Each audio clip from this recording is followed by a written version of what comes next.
Live from Chatterbox Sports Studios, it's Off the Bench with Tom Brenneman. Good morning, good morning, good morning. I don't know if we're ever going to change the intro. I don't think we should change the intro because I think that would be bad vibes if we change the intro. So it's going to be Off the Bench with Tom Brenneman for the unforeseeable future. Good morning. As always, welcome to Off the Bench, presented by United Dairy Farmers. I'm Trace Fowler, and welcome into this lovely Wednesday, beautiful morning in Hamilton, Ohio. We come to your way. I'll get to it. We'll come your way every day from 10 to 12 p. And as always, you can join us on Chatterbox Sports on YouTube. Just search Off the Bench, or in podcast form. When I say literally every single podcast platform has us, every single podcast platform has us. The Reds had a day off a few days ago, and yesterday they got back to action against the Guardians, and the offense apparently didn't vibe with that idea. The offense have been slipping and sliding for quite some time, and they were right back at it yesterday as they got shut out. And whenever a team gets shut out, I don't know about you, but I always am reminded of the old movie clip from Major League. Casey, run the clip.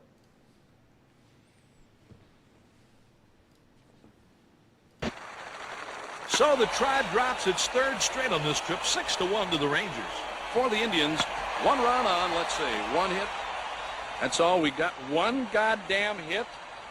You can't say goddamn on the air. Don't worry, nobody's listening anyway. That's a solid movie. That is a very, very solid movie. There's a funny story to tell about that movie later if someone can remind me and I can remember. I'm not sure which of the two will actually happen. But nonetheless, Guardians win 3-0. And the good news, though, if there's good news, if you want good news, and you are paying attention to the NL wildcard race, the Marlins lose, the Phillies lose, which I don't know if we're even following the Phillies anymore, if we're being quite frank, and the Cubs lose. So no harm, no foul, as they say, although it does feel a little bit gross right now if you're a Reds fan. The concern, I guess, maybe is their best baseball behind us. Obviously, David Bell and the platoon lineup, I'm sure we'll discuss during this show at some point. I'm sure Elliott will be a big fan of that platoon lineup, as he has been all year long. He will be the guy in that chair over there all day defending David Bell. Charlie Goldsmith, he will join us at 11:15. I'll ask him a little bit about the Bengals and the Reds. I'll ask him about both because he's a switch hitter. I was going to be mean right there and downgrade one of our own players, and I decided not to. So credit to me. Good. So credit to me. Really, I'm a big man for doing that. I was going to knock Ellie, and I just decided not to. Some more news surfaces about Wander Franco and the Michael Orr situation. Not going to spend a ton of time on it, but do want to update people as I see things and as it progresses. Did you see who now is in some sports books? Of course, not the best sports book on planet Earth, which is Betfred, but in some sports books out there, Joe Burrow is now the league's MVP favorite. Most times, Vegas knows more than the rest of us. I'm just telling you, Vegas usually knows. I know many people are screaming and worried about him not playing in preseason and this, that, and the other, and his calf. Is it really hurt? Is it not hurt? I don't know. I know one thing. When you're the favorite to win the MVP in the league, I would venture to say it's probably not as bad, but we'll get into it. And I also have a spoiler about tomorrow's show. Tomorrow, these guys don't know this yet. I'm going to tell them live on air with you. Tomorrow, we will not have a show. Elliott's not going to get out of playing golf, but there's a reason behind it. I'm going to let them know towards the end of the show as a surprise and let them know what we're going to do and what we have to do because we have to pay bills around here, and I want them to be able to help me do that. Fellas, good morning. I have a story to tell here in just a minute, but before I get to that story, I just want to go around the room, just say hi, and make sure that you guys feel like you're part of the show, because you are. You're a large part of it. Good morning. Elliott? Good morning, Trace. You know what? I'm absolutely surprised that a running back isn't the top MVP odds getter in the league. I'm surprised by that. Personally, shocked. Yeah. But good morning. Good morning to you, Reed. Yeah, it wasn't a great night last night, but it's certainly a better morning today. And by the way, it's starting to feel cooler. I love that. As you guys know, I'm a hoodie guy, so anytime I have an excuse to wear a hoodie, I love it. I take it. I didn't do it this morning, but I'm ready to roll. You a fall guy over summer? Oh, absolutely. Absolutely. It's not You're a even baseball close. guy. You like baseball more than I football? I do, but the best baseball, I'd argue, is in the fall. Nice. The Reds have had a lot of success in the fall. recently. All right. And with that, Casey, how are you doing? Trace, I'm doing good. All right. I'm doing good. Well, here's the thing. I want to start with something positive. I know we have the cherry on top that ends this show, right? The United Dairy Farmers cherry on top. But the chat, this is where I rely on you, and maybe even the comment section, the people that watch this show, which is actually a good amount of people that watch this show after the fact. I'd like to start the shows off a little SVP-esque. Shout out SVP, one of the remaining bright spots of the mothership, as Dan Patrick calls them. I'd like to start the show off with something positive if I can find something. I don't want it to be, I don't want it to be forced. There might be shows where we don't have one because there's just not enough good things in the world, or Trace hasn't had enough time to find one that he thinks fits the bill. But I was surfing the web. I came on a guy by the name of Allan. Let me make sure I get his name right here. Allan Wylie. Allan Wylie is a rising senior at Cleveland area's Westlake High School. All right? You might say, well, what's so special about Allan Wylie?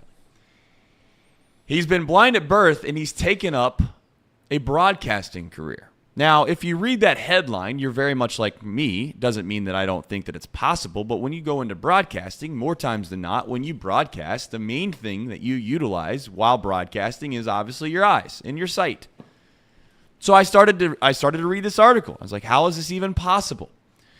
Well, Allan Wylie grew up listening to Tom Hamilton, and he came to himself. He had a eureka moment, as he called it, that when he was listening to the game as a young boy, he thought to himself that he could do this.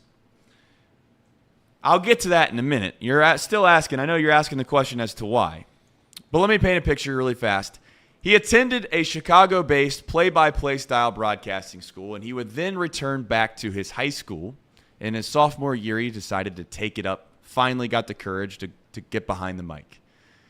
He's a color analyst, which obviously makes it a little more understandable once you realize what he actually does. He listens to the play-by-play call. He then analyzes the play-by-play call, and then he's able to offer insight onto previous things that have not only happened in that specific game, but also perhaps the background in the careers of said players. This has happened so successfully that he's done football broadcasts, and it led to an opportunity where he started to be able to call Lake County Captain games. Now, you might say, what is a Lake County Captain? It's the high A affiliate of the Guardians. He's still in high school, mind you, calling minor league baseball games as a color analyst for the Lake County Captains. If you're wondering what this sounds like, Casey has a clip, and I'm going to let him run it right now.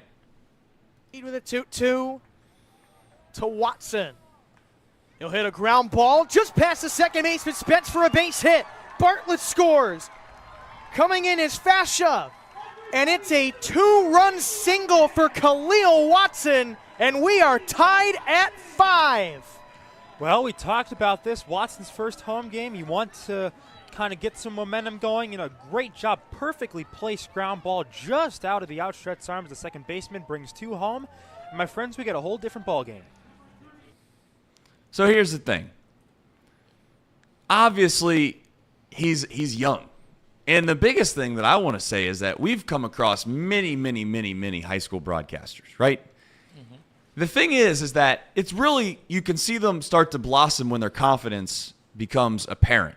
It's one of those things where, yes, the skill set might be there when they're doing it in the mirror. The skill set might be there when they're in their closed doors. But when they get behind the microphone, many maybe clam up, get a little nervous. And that erodes away over time because you become more and more comfortable with what you're doing.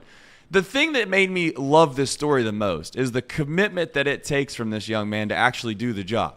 Whether you think he's good or whether you don't think he's good, that's irrelevant to my point. It's that this guy has a Braille, what we deemed as a computer, which seems like an oxymoronic statement. I don't know. I've never seen a Braille computer. I'm not sure how they work, but I'd assume that he types in what he's obviously thinking, and then it displays it, or it gives him the opportunity to read it back. So what he does is he prepares, in broadcasting terms, he does backgrounds on all of the players so he can provide insight and give a little bit of color and depth to the broadcast when guys come up to plate, when they make a play in the infield. and his recall is said to be unmatched. So I thought it was something that was really, really neat, something that was really, really cool.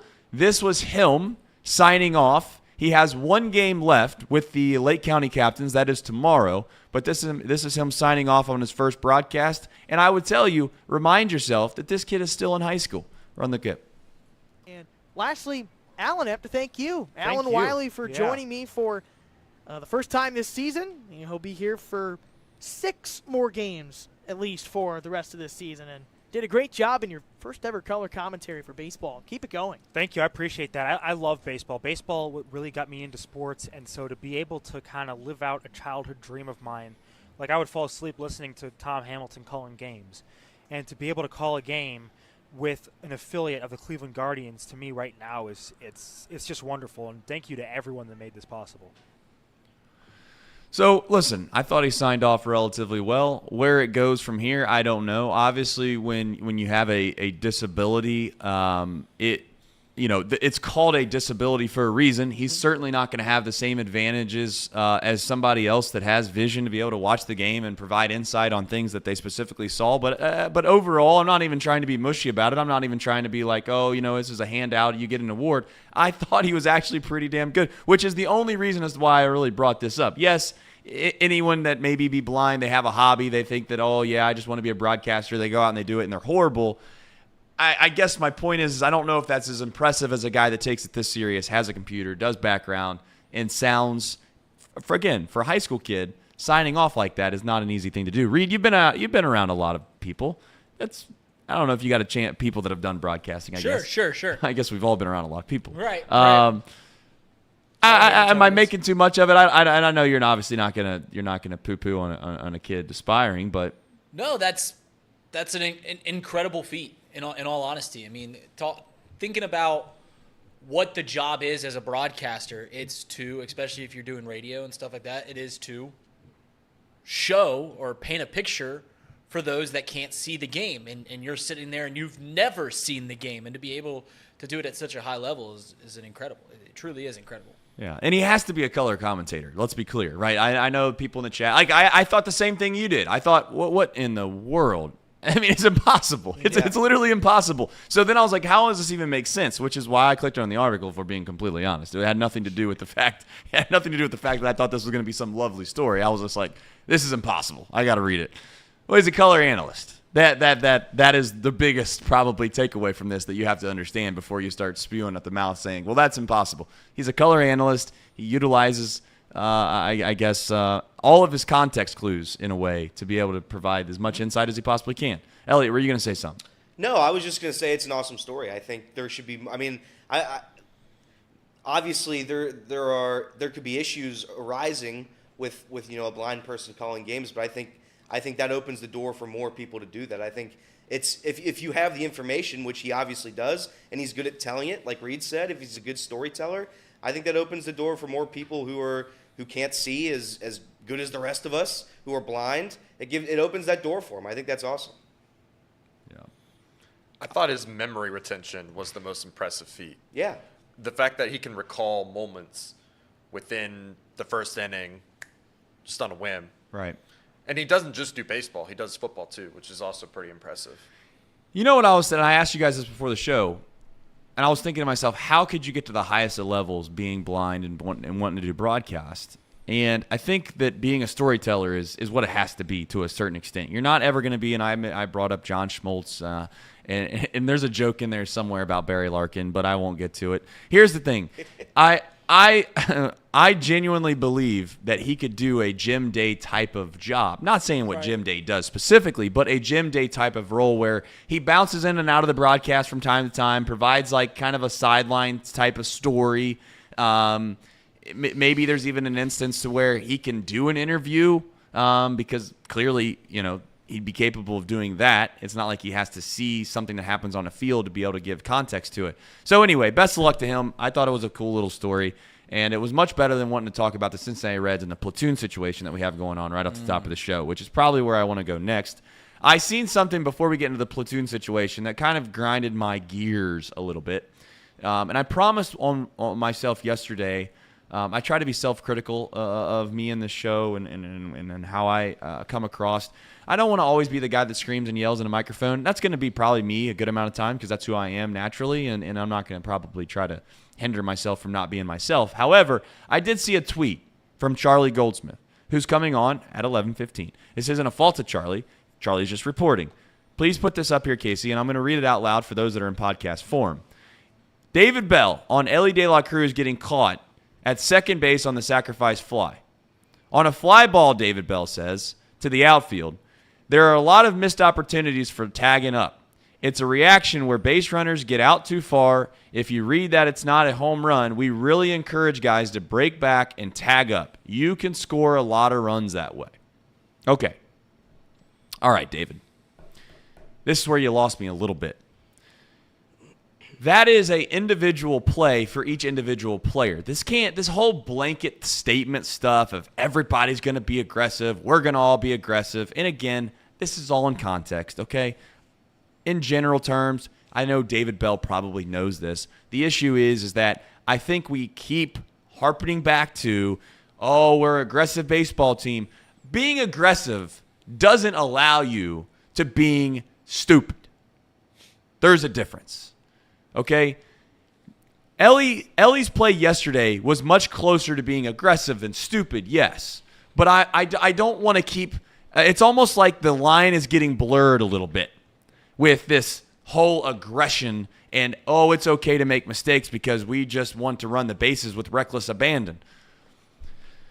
Well, there are times and situations, there's moments and times of games where, again – I know it requires high IQ. I know it requires having a baseball knowledge. And I know it requires somebody to be thinking at all times during a game. But it's something that you should take pride in as a baseball player. It's something that you should know of every situation that could possibly happen before the ball's hit. That's you're told that in Little League, but it's something as you grow older you should take more and more pride in. I need to know what I need to do on any situation. Most players, at least most great players that I've come across, visualize all of the different things that could possibly happen right before they happen. They, in their mind, they might not close their eyes, but they think to themselves, ball's hit to third base, I'm going this way. Ball's hit down the left field line, I need to do this. When you're on the bases, you check your outfielders, you try to figure out how deep they're playing, how shallow they're playing. If the ball's hit in front of me, can I get to third based off where the right fielder is right before the ball's hit? If it's hit into the corner, do I think I could tag up? All these things. I'm not saying Ellie doesn't do that. But what I am saying is that you should know in a situation as in yesterday, the offense is struggling, okay? I know you want to try to take extra bases when possible, but if you're the fastest man in the world, I'd like to think that you can steal second base. What are the chances of taking second base against that right fielder yesterday versus you being able just to steal second base with a guy on third base? First and third, you steal second base. Sometimes the guys don't even throw down to second base. Now, am I trying to crush Ellie and am I trying to crush David Bell on that one specific play out of all the plays all year long? No, I'm not. But there's a time and a place for said plays. And I do agree generally that tagging up on balls in the outfield is not a bad idea. I actually think they should do more of that in Major League Baseball, and I'm assuming they will do more of that as time progresses. But that was a play, if you go back and watch it, that Ellie has to know that he didn't get a good jump. He didn't get a good jump. If you go back and watch it, he's not tagging up when the ball is caught. He's actually, his momentum is right before the bag. If you get an opportunity to go back and watch it, and to be fair, maybe we should show you the clip, but we don't have that because I didn't ask Casey, and we don't want copyright infractions every single day on this show. But my main point is that if you don't get a good jump, you know that immediately. And unfortunately, Ellie just... You ever been in a game, and I know we all have. You ever been doing something in life where here's what happened to Ellie, in my opinion. He knew he probably shouldn't have gone. He knew he kind of made a mistake probably 3 or 4 steps into that because he just didn't get the jump that I know that he inevitably in his mind knew that he should have gotten. And he just said, to hell with it, I'm going to go anyway because I've already committed. And you already know before you get to the end that you probably made a mistake. We've all done that in life. That's what I think happened to Ellie. Yeah, no, he definitely – I admittedly didn't get to watch the game because I was out working at Harrison. So, I watched the highlights, and it just seems like a bad baseball play. Like, just the fact that, there's nobody out. That's the first out, the catches, and you're in a 2-run game, and you're just having a chance to sacrifice. Listen, if you're the fastest player in baseball and you are thrown out at second base when the outfielder is on his back heel when he catches the ball, he does catch it on his back heel. He does a really good job. Will Brennan, the right fielder, does a really good job at transferring his weight, getting the ball into the infield, throws a nice one-hopper and gets Ellie out. But if you're the fastest player in baseball and you're tagging up on a right fielder, catching it on his back heel, and you're still out, you probably shouldn't go. And, obviously I didn't get to see the second angle of him getting back to the base, and maybe he is safe if he's waiting for it, ready to go. But yeah, I mean, you just can't go in that situation. I think a couple people in the chat put it's all situational. You've got to read the moment. And Ellie's probably gotten away with that play 9 times out of 10. 100%. But in a game when you're playing for the most prestigious trophy in sports, the Ohio Cup, right, you've got to stay at first base right there. Yeah, I think if you look at the differences between AAA and Major League Baseball is that a AAA outfielder is probably not going to make that play, ever. No AAA right fielder probably makes that play to throw Ellie out at second base. And I think Ellie was playing hero ball a little bit. The offense is dead. It's noticeably dead. The guys in the clubhouse know that. They know that the bats aren't working right now. Ellie was just trying to get second and third with one out, trying to put runners in scoring position. I don't fault him for the try. It's one of those things where if he's safe there, it's John Sadak goes nuts, the city goes nuts. If he's out, it looks like the dumbest play in baseball history. And unfortunately, it looks like the dumbest play in baseball history. I think you've seen it with Ellie for a little bit now, where it's just like he's kind of doing what his instincts are telling him, and that's at the plate, that's on the base path, that's pretty much everywhere, and it's starting to bite him a little bit. I still give him the benefit of the doubt, especially whatever's on the base path. But if people have been saying it in the chat, and I kind of agree, when you're losing a game and you're only down 2 runs, every single base runner matters. And when you're taking that risk, you're going to hurt the team. You're going to hurt the team, and I think that's where the Reds are. It sucks. But yeah, I don't fault Ellie. I don't fault David Bell. I don't fault anybody. The Reds have been aggressive on the base path all season long. This isn't something new, right? I mean, it's part of the reason the Reds are here. It's part of the reason the Reds took the league by storm in June. It's because it was aggressive base running in situations like this. Getting guys over to second base, getting guys over to third base, stealing, tagging up, doing the small ball things right. So I don't fault anybody. It's just a bad play, and it's just the offense, right? I mean, if the Reds score a couple runs, that play is meaningless. But they got shut out. Yeah, and that's part of it too. Obviously, frustration always mounts. Mistakes are magnified, and they always say mistakes are magnified in the biggest moments in your season. Certainly during playoff baseball, every single out, every single play, more times than not, is magnified more. Why? Because it means more. And to your point, I think in a situation where your offense is struggling, some may say, "Hey, you got to spark the offense. You got to try to do this." Well, the opposite approach, in my opinion, would be you also don't want to be, essentially the guy that comes with a big bucket of water and dumps out the small little smoke that you got on the campfire. Yep. When you might actually have something going. I also, for those that want to crush David Bell in the platoon, I want to defend the platoon a little bit right here. Not a ton, but a little bit. The biggest opportunity the Reds had yesterday in starting to break open the game and score runs came in that situation. It came with Spencer Steer at the plate, an everyday player. Ellie De La Cruz at first base, an everyday player. I know that one play, again, let's be very clear. The one play never decides a baseball game. It just doesn't. It doesn't. But that was a huge play. We can all admit that. And I just want to say that the platoon guys had nothing to do with that. Spencer Steer could have hit a double right there. Ellie could have scored from first. Spencer Steer could have hit a home run right there. Spencer Steer could have done a lot of different things. And again, Spencer Steer's a great player. No problem there. But let's not also act like it was all because of Kevin Newman, Hopkins, Ramos, Stuart Fairchild. Those guys had nothing to do with that play. And I would argue that was the play of the game, if you want to call it that, on the offensive side of the ball. Clearly, I'm not giving too much credence to the fact that those 4 guys, again, you'd like to think that at some point here in the near future, and I'd like to give Nick Krall a little bit more time to where in maybe 1 or 2 years, It's null void. We're not watching these guys play baseball anymore because there's other guys that are up here that are just better, and we have more everyday guys that don't have such dramatic splits to where we don't have to do the platoon thing as much as we do. I'm okay. I've come to the grips of understanding that we might have an outfielder that has a platoon type of role, where you have two different outfielders that have different splits, and they have reverse splits or whatever you want to call it against each other, and they just play whoever's pitching, they get the start. And then they basically get subbed out as soon as there's a reliever that comes in with the opposite handness as a pitcher. The thing is this. I don't want, and I know that Nick Krall doesn't want this. I know that the people that defend the platoon stuff don't want this. So I'm not even, this isn't me arguing the opposite side. You just can't have 4 guys that are like that. You can't have half your lineup on an everyday basis being completely uplifted and unrooted because of 2 things. One, I do think defense matters.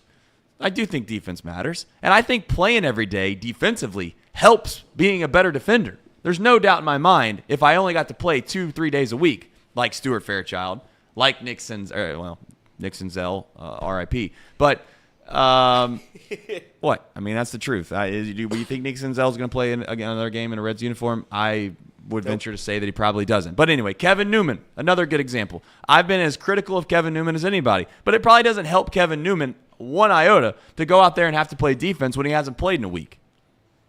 Now, you can make the argument that if you're an elite level defender, it doesn't really matter a ton because there are guys that genuinely extended their careers for years because they came in as a defensive replacement at the end of the games. However, that's not who any of those guys are. So the biggest play of the game was 3 everyday players, 2 of them specifically. Spencer Steer flew out to right. Wasn't a horrible at bat, but then obviously Ellie getting thrown out at second base. And there was one comment that was made that I'm sick and tired of hearing, and it's an analogy that I got to use. This blanket statement stuff has to go. It just does. I'm tired of hearing about, well, that's the type of baseball we want to play. What baseball are we talking about? Do we want to play? How about we just do this? You want to make a blanket statement? Let's make one blanket statement together. We want to play high IQ baseball. We want our guys to be the most knowledgeable baseball players there are in the game, and they know the time, they know the situation, and they know the score. And we think if they are high IQ players, they're going to make the right decision more times than not. Being aggressive is a great opportunity and a great play sometimes. Being conservative and making sure you don't, make a rally-killing mistake is okay and smart sometimes. The thing in life is, the more you realize, customizing things, getting things tailored, getting things in a specific fashion always cost more, and it's always the preferred option over a one-size-fits-all, isn't it? Have you ever seen a tailored suit cost less than the big old block thing that you can get at some box store? No. Why? Because the tailored suit takes more time. It's more articulate. You have to actually think about it. And that's what I would like to think that you would want out of your baseball players. It's tailored. It's not one size fits all, Sam LeCure. You don't just automatically get to run wherever the hell you want to run at any time you want to run because they're young and they're energetic and they're fun. I'm tired of hearing the narrative. Just relax and let them play and say it's a bad baseball play. If it's a bad baseball play, then let's say it's a bad baseball play. That's what Ellie made. It's okay. It's not the end of the world, but I don't want to sit here and defend these guys and sit here and continue to say that trying to tag up at first base in that situation yesterday was anything other than what Reed said it was. It was a bad baseball play. So that's that. All right. Do you actually think that the biggest play of the game was that Ellie De La Cruz tag up more than the Spencer Steer error? Well, I mean, controllables. The biggest play of the game was the play in right field, in my opinion. I don't know what. I get what you're coming from, but the argument back to that would be, what are you going to do? I mean, it's impossible to do anything for the play in left field. I think we're giving Spencer Steer a little bit of leeway. If Stewie Fairchild or T.J. Hopkins or well, you didn't get a chance to see it, right? I saw the play. I mean, I watched I saw that the sun was in his eyes and everything like that. Yeah. But well, you're giving him leeway because he's borderline an all-star. He's done nothing but produce for this team. He's not a left fielder. He's playing left field because that's. I get why you give him leeway. I'm saying that's still a bigger play than probably Ellie's play. Yeah, it's a brutal play. It's a horrific play in the outfield by a guy who shouldn't be in the outfield to begin with, but has to play there because of the talent in the infield. So it's a lose-lose situation. But yeah, I don't blame Spencer Steer for it. I don't. Are we at all worried about the Reds' defense going forward? Because all it's three been bad for a while. All three runs were scored on errors. I mean, Spencer Steer, and then the hit scores 2 runs, and then the third run scored on a T.J. Hopkins error. The ball gets underneath his glove. Yeah, listen, I'm not saying that the defense is great, but yesterday you're not going to convince me that that's an error in left field. I personally have gone out there at that start time, and even a 7:10 start time, still not great, but 6:40 is death. In left field, if you sit in the bleachers and or the left field seats, I genuinely told myself, that I will never buy another ticket in the bleachers or left field for a start time at that time. You don't even see the first 2 innings of the game. Unless there's a cloud, you don't see the first 2 innings. It's a joke. It's a disgrace. How you fix it, I have a general idea how you could fix it. I know it would take a lot of money. You build some kind of and I say wall. It needs to be in good taste, certainly. But it needs to be like this advertising thing that advertises outside the stadium that they strategically put there, not a roof, because it's really just the sun that's barely overtopped the last deck. Yep. And it is so impossible to see that it's a problem. It really is a problem. It's unfortunate the Reds were on the bad end of it, because if it was another team, if the Guardians yesterday would have had that situation happen to them, we would have never been talking about building up a wall. But it is a problem. And I'm not, I guess my point to your point is I'm not downplaying how big of a moment that was, but an accident is a little bit like of an accident. You can't really scream and yell about something that is impossible to fix. Sure. It's possible to fix that you can use your brain and not try to tag up from first base when the guy's got it in right field. And again, to give the Guardians credit, the guy did make a decent play in right field. I'm not killing Ellie. It's just a time and a place. There's a time and a place. Fair enough. Build the wall. Have Kentucky pay for it. I mean, that sounds like a good idea.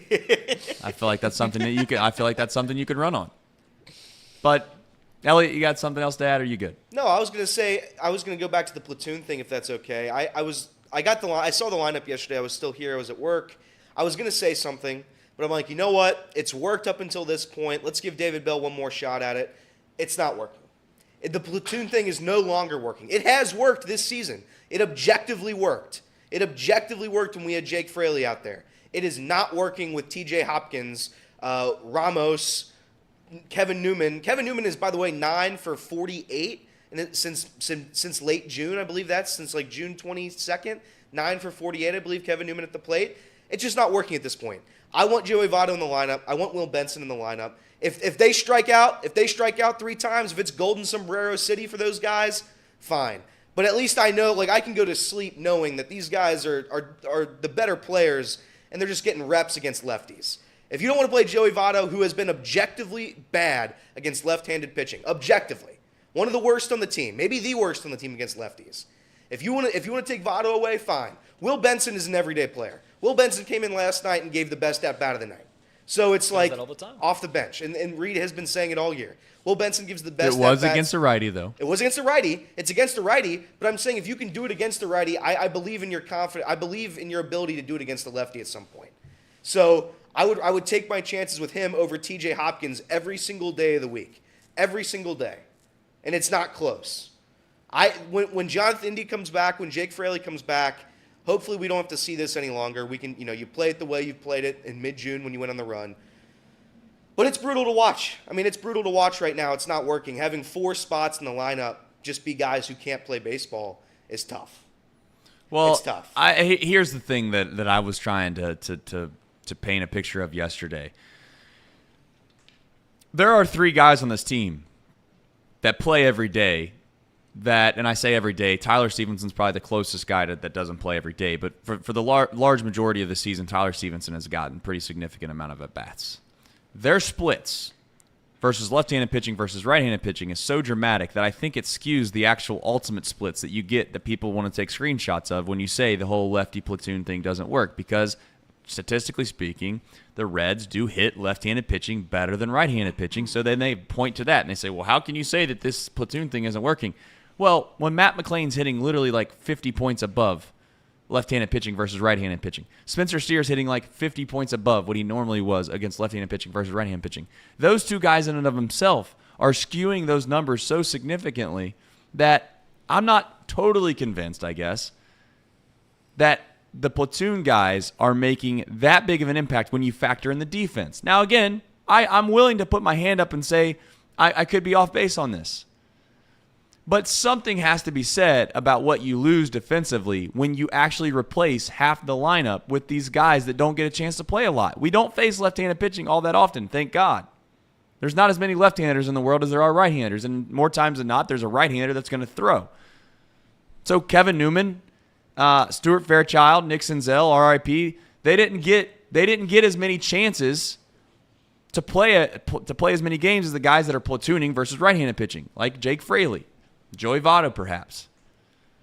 But when listen, Kevin Newman, Nick Senzel, Hopkins, all being in the lineup, and I know yesterday they weren't, defensively in and of itself is such a downgrade that I don't know how many points they're worth at the plate. That's a debate for another day. We'll see. Charlie's coming on at 11:15. And I'm going to ask him some pointed questions about the Cincinnati Reds and his thoughts on that and what he feels like he has in the clubhouse. And then I'm going to ask him a couple questions about the Bengals because I know many of you probably are interested in the Cincinnati Bengals as well. Speaking of the Bengals, Joe Burrow, the fact of the matter is he is the odds-on favorite at some sports books. This is a fact. This isn't hyperbole. This is a fact. Mm-hmm. He is the odds-on favorite to win the league MVP. There's no way in the world that the books don't know something. There's no way. Why would he change from being, again, the not the favorite to win the MVP to being the favorite in the MVP? Oh, by the way, Jamar Chase, the favorite to win Offensive Player of the Year. He's got the best wide receiving crew, and the one thing that has always pushed him back is he didn't have a good line, and they got the best offensive lineman in free agency. So it's not shocking that he's the odds-on favorite. I know you guys give me crap for this all the time. I wouldn't have him as the lowest odds if I was giving odds out for the MVP. There's a certain guy that I think is maybe the greatest quarterback of all time still playing in the league. Gross. But yeah, I don't know what to say. He's fantastic. The Bengals are going to be good for a long time. The window is his career. Fully believe all these things. And I fully believe that Joe Burrow will win an MVP at some point in his career. 100% believe that. Maybe it's this year. I think Joe Burrow is going to win an MVP at some point. I don't think it's going to be this year, but I do think it will happen eventually. And by the way, Vegas does always know. Vegas always knows every single time. Every single time you side with Vegas. The Reds win total, we got them. We got Vegas. That's the first time the Reds have ever gotten Vegas. Not yet. Not yet. Okay. All right, Shticky. I think Burrow, if the Bengals are going to win a Super Bowl this year, it's going to have to be because of Burrow. I firmly believe that. So let's go Burrow. Yeah. What has changed? I don't know if Casey, you obviously are mostly the resident NFL expert. If I don't know if you're going to take that title, but it's the one that I give from time to time because you know more about obscure players in the NFL than anyone in this office. What has changed, if anything, in your mind as to why some sports books would make that change? I don't know if there was large sums of money that were being put on Joe Burrow. Maybe that's what it was, but at the end of it, this guy hasn't played a single snap in preseason, which he's not done in the past as well, and he's had pretty good years. What do you make of it, if anything? Yeah, personally, there's nothing that's happened, in my opinion, that would suggest the reason as the move other than money. I would say the three odds-on or the four odds-on favorites are Joe, Mahomes, Hurts, and Allen, probably. Yeah. Yep. And there's nothing in camp that's really suggested that, of course, that Burrow's done any significant improvement because he's not played. Mahomes, I've only seen good things about their offense, and Justin Ross seems to be taking over that number one receiving threat on that team, which would just be devastating for that for the AFC if that were to happen. Jalen Hurts looks as good as ever. Josh Allen. Now, the Josh Allen thing, that is concerning. I don't think they've really figured out what's going on there with the Stephon Diggs and that relationship. But we broke them. Yeah, I don't know. I would have to probably think that it's money. Well, do you based on money. think it's because, and we were talking a little bit about this before the show, the backup quarterbacks for the Bengals right now, and Simeon and Browning, they've looked atrocious. Yeah, they looked really bad. How many games do the Bengals win if Joe Burrow doesn't play this season? Ooh. 6? Yeah, most. 7? Most. So maybe it's because of that, right? I mean, the Bengals have legitimately zero chance without Joe Burrow. Are we worried about, because I read that piece from James Rapine about how bad Jake Browning and Trevor Simeon look in practice and in the Packers game and in these these joint practices with teams. They looked so bad that, like, obviously James Rapine wrote a piece about it. Is that hurting the defense? Because obviously one's play on one sometimes, and they're not getting the reps against one of the best quarterbacks in the league. I'm worried that Joe being gone for 4 weeks of the preseason, and I'm reading into this. I understand that, but it is a little bit of concern that these guys aren't getting enough reps against one of the best arms, one of the best quarterbacks, one of the best leaders in this league, and the chemistry that can go with that and all these things. I'm a little concerned about that. I'll admit that. Yeah, I mean, we still have time before week 1. I mean, Joe Burrow could come back and get a full week of practice in, and they'd be fine. Well, yeah, then they're Super Bowl winners. Yeah. I mean, I'm not concerned with – I think Joe Burrow has legit probably the first or second best chance to win MVP. This team is the best it's been since he's come into the league. Best offensive line he's ever had. It's probably one of the most underrated defenses he's ever had as well. I have a very strong take that I think they're going to be just fine on defense. They might even be better because they added depth on the defensive line, and that matters. I think DJ Turner is also showing to be a very capable second corner in this team. So I'm very excited for this team. I think they also have the highest potential win total according to PFF, which if you do any if you like that sort of stuff, that analytical thinking that they have, that might have also swayed the numbers as well, just because of that, Yeah, Casey's right. It's probably just money. It's probably just a lot of people are putting money on. I don't know. I think some of it is the fact that, listen, if you play on a really good team, a la Patrick Mahomes, then more times than not you win the trophy. I mean, that is a part of it. I mean, MVPs, even though you might be the best player in the league, if your team wins 6 games, it's hard to make a case that you're the best player in the league, even though you might be. For those that are wondering what those odds look like, Joe Burrow was plus 600. Patrick Mahomes was plus 650. Josh Allen plus 750. Herbert comes in 4th at plus 1,100, and then Jalen Hurts is tied at that same number at plus 1,100. On Betfred's, the number's pretty similar. Very, very similar, yes. I was looking at the ones that were obviously updated in regards to him being the favorite. Currently on Betfred this morning, Joe Burrow is still at plus 700, so you get much better value at Betfred, as always, than you would at this place. So here's the thing with that. I was thinking about this morning. I know everyone always tries to game the system. They try to beat Vegas. They're like, well, there's a way to do it. You can manipulate this. You could do that. I actually think, and man, we can clip this up later and say, man, I'm glad we didn't do it. Well, if I look at it and you're telling me that I get Joe Burrow at plus 600 odds, and then then I can go all the way down to 5 and I get up to plus 1,100, it means that I can pick 6 guys and then at least break even if any of those 6 guys wins. If not, Right. that's only if Joe Burrow were to win. If Joe Burrow were to win, I break even. If anyone else wins, then I actually win money. Right. Now, I know that that's a long hold. I know that many people probably don't want to put money in the sportsbook app and then bet on it and then have to wait, but it was basically, 7 months, 8 months to get paid out. I understand that. But if you're telling me right now that someone has to win the MVP outside of Joe Burrow, Patrick Mahomes, Josh Allen, Justin Herbert, and Jalen Hurts, I guess you could tell me Trevor Lawrence is a scare. Maybe Justin Fields is the guy that many of you think. You clearly know, if you've watched this show or know anything about me, that I don't think that that's even one second of a worry for me. But maybe that's the way that you could argue that this isn't an automatic slam dunk. But that, to me, looks like a slam dunk. I don't see how any of those guys don't win the MVP. Trace, I'm looking at Betfred Sportsbook odds on MVP. Yes. We talked a lot about running backs yesterday. You want to know what the Dude. rank? No. You want to know how many players you have to go down the list to get the first running back? You want to take a guess? You want to take a gander?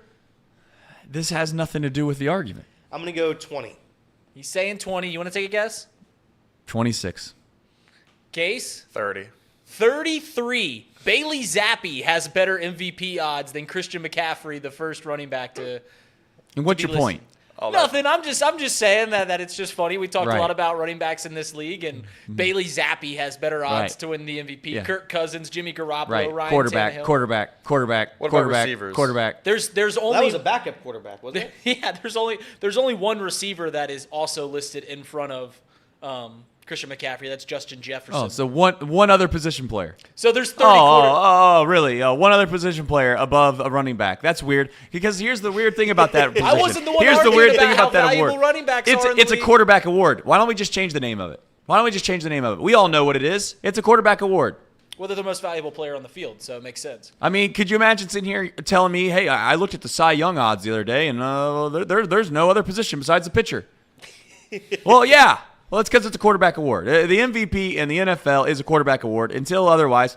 What was the? I guess here's a fun fact. I don't know. I genuinely don't even know this. This could make me look like a fool. It could make me look like a genius. When was the last non-quarterback MVP in this league, and who was it? Oh, AP? Yeah, it was Adrian Peterson. Oh, it was. It was. It was a running point. back. Yeah, it was a running back. Damn, it was a running back. That's weird. I think I don't know. I think there's only been 3 positions that have won the MVP. All right. Well, actually, I think like a kicker won it one year. Yep, I think a kicker won it in the 80s. So if Lawrence you're- Taylor won it, right? LT won it on the Yeah. defensive side. Hit us with it, Casey. So there has been quarterbacks, running backs, kickers, defensive tackle, fullbacks.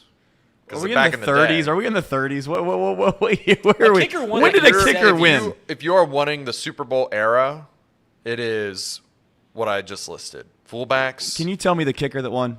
The kicker that won was Mark Mosley Okay. from the Redskins. Well, don't say that. Oh my God. Oh my God, Casey. Oh Casey. no! Oh no! Am I getting canceled Casey. already? Casey. Oh no! Someone just take it. All right, sorry. Kid show. We apologize. All right, here's the thing. I'll laugh at the kid show. That's a good bit. Again, as a reminder, for those that are wondering, Charlie does come on this show here in just short time. And you know what? I'll tell you this. If you have some insightful question that you think that we should ask Charlie when he comes on, please put it in the chat. Casey will keep an eye on him, and maybe Casey can ask the chat question of the day. I think that should be a new thing. I feel like the chat should be involved with the show. The chat gets to talk to the Big J journalist, right? Charlie, big time. Yep. Big time Timmy Jim. You remember that commercial? It's a good commercial. Yeah. R.I.P. 10 months ago.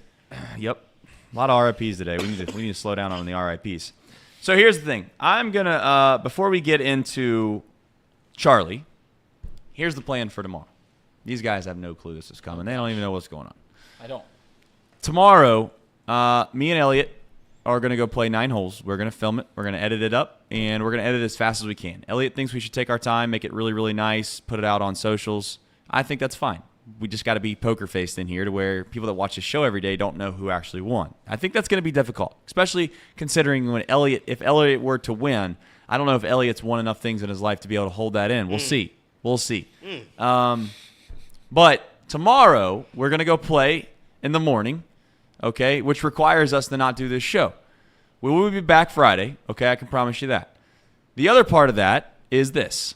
I was thinking, I know many of you think that this is a dream job, and it very much is. I'm not downplaying what we do on an everyday basis. We live an unbelievable life. We come into work. We talk about sports. We basically cut things up. We have to try to do our best to live on social media, which, to be honest with you, if we're being really, really, really plain, cut and dry, it's not my favorite thing. It's not my favorite thing. I mean, if I could just delete social media and just never have to look at it again, I think I could do that. I really do. But that's not really part of the job yet. It's part of it, right? You can't have the good and only the good. You got to take the bad with it. Some of the bad is social media. Some of the bad is obviously some of the hours, if we're being honest. So for many of you, you may not know this, we are going to start doing something called Chatterbox Bengals, which is very similar to Chatterbox Reds. When is that launch? Are we going to make that announcement soon? We were going to make that announcement today. Beautiful. Oh, today. Yep. We're going to make that announcement today.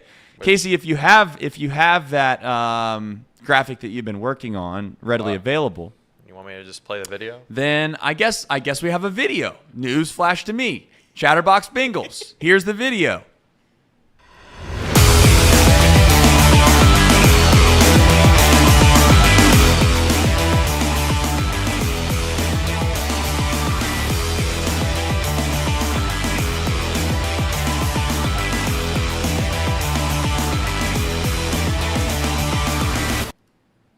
Those are the hosts. Those are the hosts, too. Those Just are Eric, the hosts. If you guys are familiar with Twitter Spaces, Game On 513 does a Bengals Twitter Space, literally, or X Space, X Space. pretty much every day. And then Just Eric and Parker Blake, along with Game On 513, are phenomenal voices in the Bengals community, and those are going to be the hosts of Chatterbox Bengals. They'll be live every Bengals game, and they start this Friday. This Friday. You heard it here first. This Friday. We'll obviously put that out on socials. This Friday, Just Eric got a chance to talk to him, Parker Blake, and also Game On. They are excited. They are very, very excited. We've been working behind the scenes to get them equipment, make sure that they look and feel as good as they possibly can. It'll obviously be a new learning curve for many of them. It'll take a little bit of time to get their feet wet, but I'm sure that after maybe a preseason game or two, they'll be in midseason form early in the season. And here's the thing that I want to bring up with that, right? We are going to work a lot of hours. That's just part of it. That's part of the job here. So you basically, not only do you have to watch all the games, which, again, we know we watch all the games. That's part of life in general. But not only do you have to watch the games and you have to produce the shows right after, a lot of weekend hours. We also doing the Bearcat Bash, which is not called the Bearcat Bash. I take that all back, redact that from history. It's actually called the Bash on Short Vine. So the Chatterbox Sports Bash on Short Vine. We have a UC tailgate down in Clifton, which, oddly enough, as named, is on Short Vine right there. If you're familiar with that area, Mio's Pizza all the way down to that Kroger area. We block off the street. I've been working for the past 2 months to get permits and all the fun things that are required to do all those things, ordering portlets and, basically running a full-fledged event. And we have that ready to roll. September 2nd, Eastern Kentucky comes into town to play the mighty Bearcats that are Cincinnati in football. And we will be doing that, and we'll have more and more information on that as we get closer. But again, as a reminder, Chatterbox Bengals live after every game. They're going to start this Friday after their preseason game. So, also, I was thinking to myself, we work a lot. We need to do something fun. We don't do a lot of fun things around here together. Well, we do some things, but we don't do enough. I genuinely don't know if these guys like Kings Island or don't like Kings Island. But I'm gonna buy Kings Island passes for these guys for the day tomorrow. Oh wow! So we're gonna go. We're gonna go. I know. I was trying to probe Casey on what the hell he had going on tomorrow. Casey's unfortunately his wife obviously had knee surgery, so he's been tending to her. He has a little bit of a reprieve, I know, but I want him to be back obviously before she gets home from rehab. I think is not to get into all your personal business, but nonetheless. The goal is tomorrow, we're still going to do some content, though, because I think that would be actually somewhat funny. So, yes, I do want to enjoy the day at Kings Island. We could be happy-go-lucky, but I definitely want to take some of the cameras that we have around here and see if we can't find a way to do some content. I don't know. I have no idea how you guys even feel about this. Are you guys roller coaster fans? We'll start there. We'll go around the room. And if so, favorite thing about Kings Island? Yeah, so I do like Kings Island now. There was a point, I think 8th grade, summer, freshman year, there was a point where I was not into roller coasters. I think it was our 8th grade summer field trip. We went there, and I would get in line with my buddies, and I'd wait till they got on, and I'd just walk across the roller coaster, wait till they got off, and I'd go to the next one. It was fun for me. But what happened one time was my buddy locked me in the chair before I could get across the roller coaster. So I'm not gonna be the guy where it's like, all right, well my whole class is on the roller coaster with me. Hey, can you please let me off? I would rather die than stay on this roller coaster. So I stayed on. I got locked in, and ever since that moment, I have loved Kings Island. I have loved the Diamondback. Diamondback's still my favorite ride. I have not tried the new one, the Orion. Great ride. Great ride. I love the Banshee. I love Delirium. I love just about every ride. I won't do the big swing, Windseeker. Haven't done that one either. And I won't do drop tower, just because they get stuck up top half the time. But every other ride, I love Kings Island. I love going. Halloween Haunts, Electric. I'm very excited. Trace just threw this on me. I'm pumped. Could you imagine a zebra zillionaires on the top of a roller coaster? Because that's what you're going to get tomorrow. I mean, that's going to be by the way, I don't know what the rules of filming are there. Well, they certainly let's keep it on the DL because Okay. they certainly don't want you to be filming. Certainly with any kind of, Okay. they don't even want you to pull your phone out. But this comes from a guy that dropped his phone from the Banshee. It was in my pocket. It wasn't like I was holding it. But I mean, I guess teach their own. If I was holding it, they wouldn't have known. But that's you your get it own back? bit. Dude, I did get it back. You remember? I mean, we did this whole bit. I don't know. I if wasn't here. Oh, you weren't here. Well, I'll fill you in. I'll clue you in. I'll clue you in, as you say. Go ahead, Reed. Do we think that Kings Island actually doesn't want you to film, or do you think they just don't want you to have a loose item in their hands while you're going to ride a roller coaster? Because I think it's the latter. It's definitely the latter. They don't give two shits if you take a Kid show. recording. Yes. Sorry. I've been Man, a cussing lot of that cursing shit. on the show from Reed. I A don't lot know. of I've been cursing. hanging out with this I don't West have a Sider over bleeper. here, this Altiora grad, and he's just beating it out of me. But yeah, I don't think they care if you film. They just don't want loose items on the roller. I love Kings Island. I love it. Went all the time as a kid. Actually, I got kicked out of Kings Island when I was a kid one time, and I was banned for a year. We had Kings Island passes when we were a kid. I actually got a Kings Island pass this year for my birthday. My wife bought that for me. We've used it a couple times. It's been a lot of fun. But when I was a kid, Color me shocked. when I was a kid, we were getting on the Miami whitewater rafting, whatever that is. Oh, yeah. The whitewater rafting. Yep. And you know how they have that carousel when you're getting on, the spinning thing. Correct. Well, we get off the ride, and us being 14-year-old jackwagons, we just don't get off, and we're just going to ride the spinning thing. We're going to ride the spinning thing. Well, they have a little gate at the end of the carousel, and it's like a safety measure. And we're just riding it and being jackwagons, looking at each other hey, we ain't going to move. We ain't going to get off this ride. And we hit this gate. It completely stops the ride. It is a safety measure that completely stops the ride. And we didn't fully realize what was going on. We just see people scrambling, freaking out. So we get the heck out of Dodge. We exit the ride and go. As we're leaving Miami Whitewater and there's that long line, we see a couple of young girls. So we wave at them, start rizzing them up, and they said, come ride with us. So we get back in line with these young girls, and by the time we get to the front of the line, they go, these guys are the guys. The workers recognized us immediately, and they said, you guys got to stay right here and put us into a corner. And then they took us to this special room and had to talk with us and told us that our passes are revoked and we're not allowed to come in for a year. The funniest thing that happened is we're sitting in this room, and there's 6 or 7 of us. And they bring this one kid in. He's wearing leather jacket, leather pants. He looked like he was a lot different than us. And he walks in, and they sit him down, a lot rougher with him than they were with us. And I look at him, and I go, so what are you in for? He's like, I was shoplifting the store. And I'm like, I stopped the ride, pressed the button. And, yeah, that was the story of me getting kicked out of Kings Island for a year. Reed Mouse. Been in a lot of trouble. Known victim. It doesn't shock me. I mean, it really doesn't. It doesn't shock me at all. It doesn't look good for the Baden community there. That's not a good look for you. No. Not a good look. You're starting the Baden Hamilton stuff up here on No, Wednesday? I'm not. I'm not at all. Just so we know, there is a poll question right now that Casey put in the chat. He said the Chatterbox show next, should it be a Buckeyes or Xavier show? I was just curious. I want to know what our fans want. Our demographic? Yeah, what the demographic is. We don't do a whole lot of demographic questions on here, so I've asked. All right. Fair enough.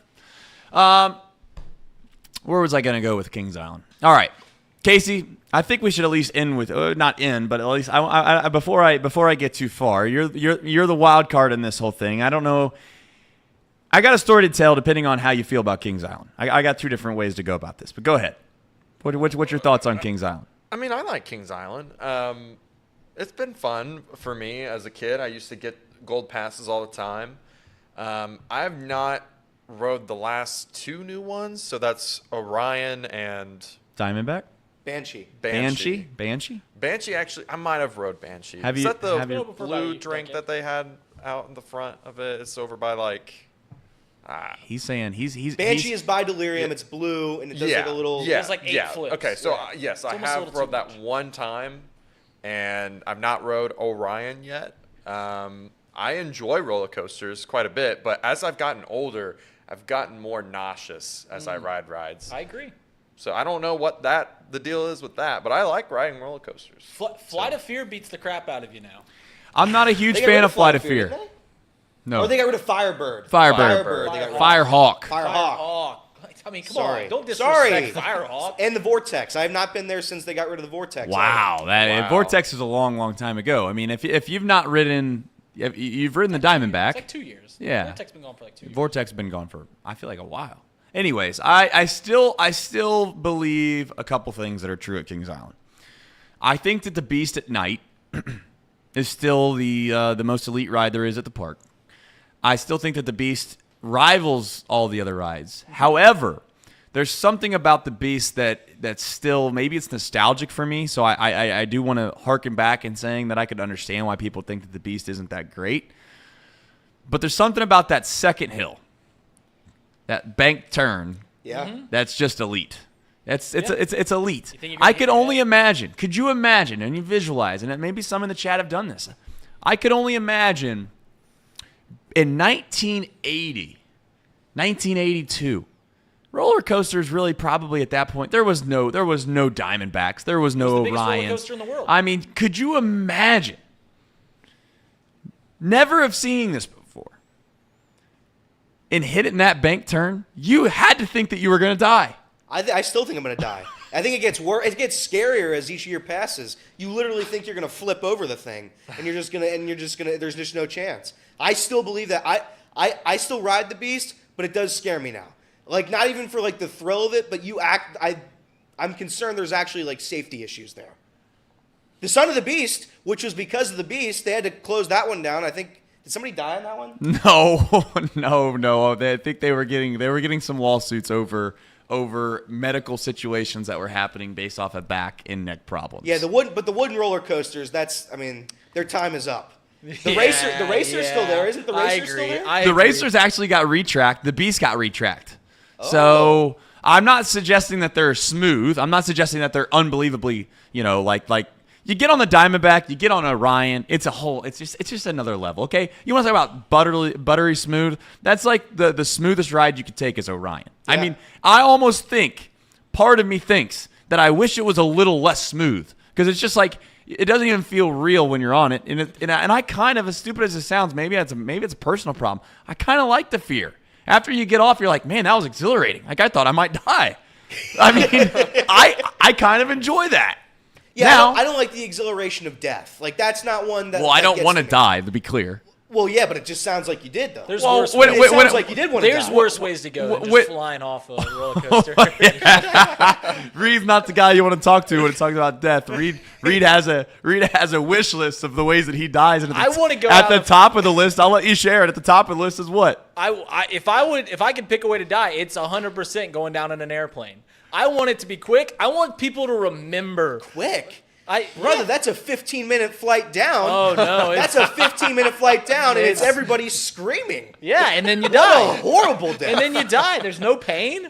There's no pain or anything like that. No pain. I want people to say, like, oh, man, Reed died, Hallie died. Oh, airplane crash. Or, oh, he flew off the Beast. Like that's so much worse than my Masters take that I can win the Masters in 10 years. That's so much worse. That's a 20-minute flight. You're going down. The pilot's How are you going to tell me something that is impossible is a worse take than my opinion? Everybody's screaming at the top of their lungs, and Reed's like, ooh, and that's terrible. You can't do that. That's horrible. If you're asking me if I'd rather go down in an airplane or some disease that takes a year to finally get me.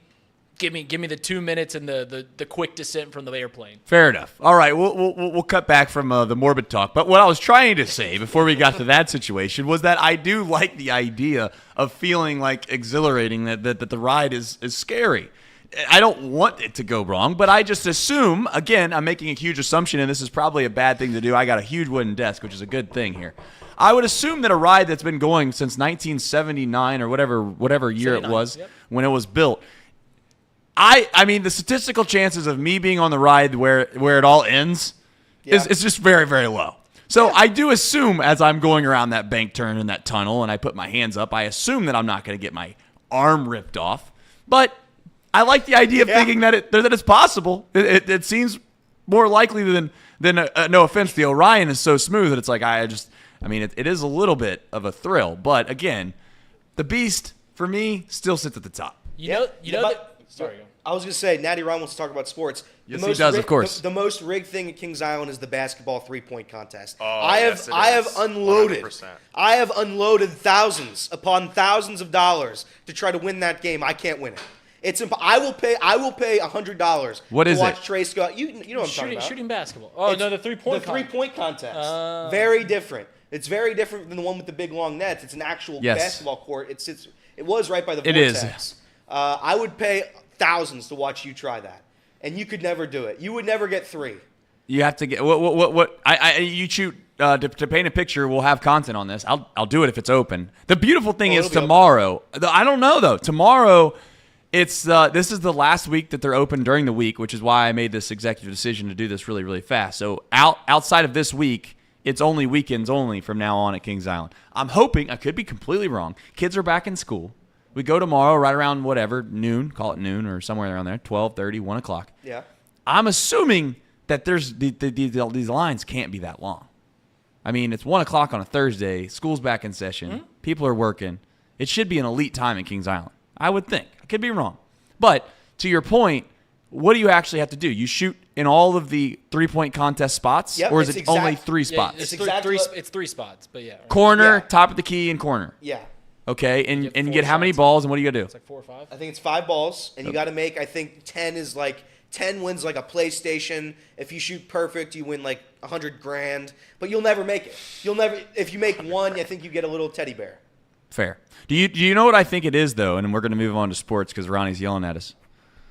I think what gets people is I think they make that hoop, and I've walked past it 1,000 times. It feels like I think they make that hoop 9 feet.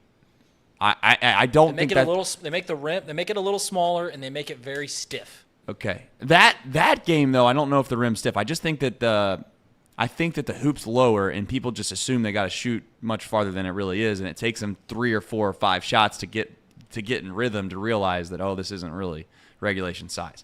Which brings me to Happy Gilmore. What time are we golfing tomorrow then? Tomorrow, 9:50. Oh, we are golfing at 9:50. Yeah. Oh. Yeah, we're still doing it. Okay. Well, the last time I heard it was at 12:30. It was. I made an executive decision this morning and moved some things around. Okay. All right. I respect it. I'm ready to roll. Okay. All right. I don't play my best in the morning, but I wish I was told that. I Here don't. we go. Here we go. I'm just saying. If you had to tell me what time, I'm just saying if you had to tell me what time to pick, it wouldn't be that. It just wouldn't be in the morning. It would be in the afternoon. The body's ready to roll. I get all my coughs out. I had so much faith in you, Elliot, until just now. Now I have all the faith in the world. Trace is going to that just ruined it. Elliot, it's going to look really bad for Trace when I'm still yawning on the 4th hole. Because the body hasn't woken up yet, so we'll see. Here's the thing, Elliot. It's my home course, my time. You get your home course, you get your home time. I feel like that's fair. All right, we're playing at 6 p.m. I mean, I'll be there. You tell me what time. You tell me what time I need to go to that place, and I'll be there. The best thing that you could probably do is make sure that it does the darkness cuts in, and you can blame the darkness, and we can have to start over or something. That's the best thing you can do. All right, in regards to Charlie coming on, I don't know, again, it's one last call to action, one last chance. If there's any questions that you have, please put them in the chat. I'm going to have Casey pull one if he's able to. The Cincinnati Bengals, in my opinion, this whole preseason stuff, I know that I'm not a fan. I get that maybe perhaps this isn't the same sentiments that many people share. I just genuinely don't think it matters. I don't. And maybe that makes me a bad guy. Maybe I shouldn't say that openly on air when you're doing a sports talk, because what are you supposed to talk about for the next 4 or 5 weeks? I don't know. I'll figure it out. I'm not going to sit up here and play games and say something I don't believe in. I don't think preseason matters 1 iota. I just don't. If you stay healthy, that's the only thing that matters. Genuinely. Outside of that, I mean, these guys have played football for so long. They played football for so long that I don't even think that you can even replicate what it's like in the regular season, in preseason, because there's guys that are trying to get reps on the other team. Ones aren't really going against ones a whole lot. And then on top of that, you add all that up, and you still don't have the pressure that's involved in a preseason game as you do in a regular season game. And then you add on top of that a postseason game, and the Bengals are in this tier now. They're in this upper echelon of the league where I know that they've not been often, but they've been enough lately to now just pencil them in. It reminds me, again, as a Packer fan, it reminds me of a time in which the Green Bay Packers, every year, everyone was always pointing at somebody in the division of saying, this is the team that's going to give the Packers a chance or a rival. And every year I just be like, is this really a serious thing? Like, do we really think that the Vikings, led by Kirk Cousins, this is years ago, is going to get it done? Teddy Bridgewater is going to be the guy. He's going to resurrect Aaron Rodgers. And the next thing you know, you got Jay Cutler. He's the next guy for the Bears. They're going to figure it out. And the Lions, they've been bad forever. So I guess the Lions and the Browns are kind of like similar. So we kind of have the same wavelengths a little bit there in regards to what the division looks like. But the Packers every year, in my opinion, were guaranteed, like, pencil them in. They're going to be in the playoffs. What happens after that, I don't know. At this point, it feels like the Bengals are in that same category. Can something crazy happen and the Bengals have an injury or two that derails the season? But yes, that's possible. That's possible. But at some point, why in the world would that even be a concern? Because if people get hurt, Yeah. you're not going to be able to fix that in the preseason regardless. Well, the goalposts have moved. I mean, if you don't recall last year, Tom's biggest take when the show first started was that the offensive line didn't play any preseason games. In the first 2 weeks, the team just didn't look ready. And I'll hurry this up, but now the goal isn't to make the postseason, as you mentioned. That's almost a conclusion that the Bengals should do that. That's not where the goal is anymore. The goal is now to get the number 1 seed. The goal is now to have home playoff games throughout the postseason and bring the Chiefs, bring the Bills to us, stuff like that. Those are the goals. And to do that, you got to win games at the beginning of the year. You can't come into week 1 rusty. Yeah, but here's the thing. And they were last year because Joe Burrow had appendicitis and the offensive line didn't play any preseason games. Were they rusty or did someone just get hurt? That's what I genuinely, their long snapper got hurt last year, and everybody wants to act like that's not a big deal. Like, if they had their long snapper, they beat they might not have looked great. I get it. They might not look great, but they still win the game. Well, then they lose to Cooper Rush in week 2. Okay. They lose to Cooper Rush in week 2, but that was a close game. And again, as much as we want to make fun of that, as much as me in the office, me and Sean kind of have like this little small bond as the only non-Bengals fans in the office, and we have to hear about how great the Bengals are every week. So sometimes, we do come up with some funny little bits like Mr. Rush or whatever his name was, Cooper Rush is able to beat the Bengals. But part of that is because the Cowboys are just really, really good.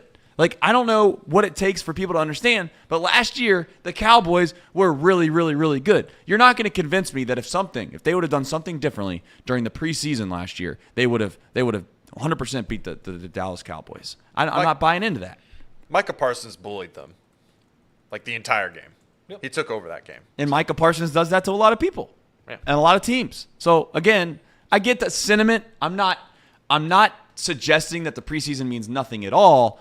I'm suggesting that it means far less than what people want to make it out to be, I guess. And you know what? We have Charlie on the line. Charlie, thank you for joining the show, especially with this band of characters that we've put together around here. I appreciate you coming on. I'm a Reds guy. We'll talk about the Reds. I want to save that for a minute because we've been talking about the Bengals for just some time.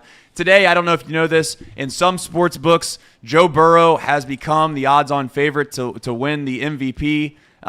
That just came out this morning that I seen. What that means, I don't know. It seems to me, though, that they might know something. Do you read much into that? Have you heard anything? I don't know if there's new news. I assume that there's not, but I'll let you fill us in if there is. Yeah, just everything that almost speaks for itself almost was just watching Burrow go through what was pretty much his normal pregame warm-up before the preseason game. About 4 hours before the game on Friday, Burrow was planting his feet, moving around the pocket, making deep throws down the field. He was telling trainers that he was working with to kind of simulate different routes so he could make throws outside the numbers. He was making incredible throws, and it was funny. This should come as no surprise. But then when Trevor Siemian and Jake Browning came in and did similar things, of course, Burrow was the quarterback who clearly looked better. He looks like a guy ready to play a game. He looks like a guy ready to help the Bengals win right now. I get this approach since there's still so much time before the start of the season, but it looks like kind of all cannons are firing with Burrow. Joe Burrow's in a unique situation.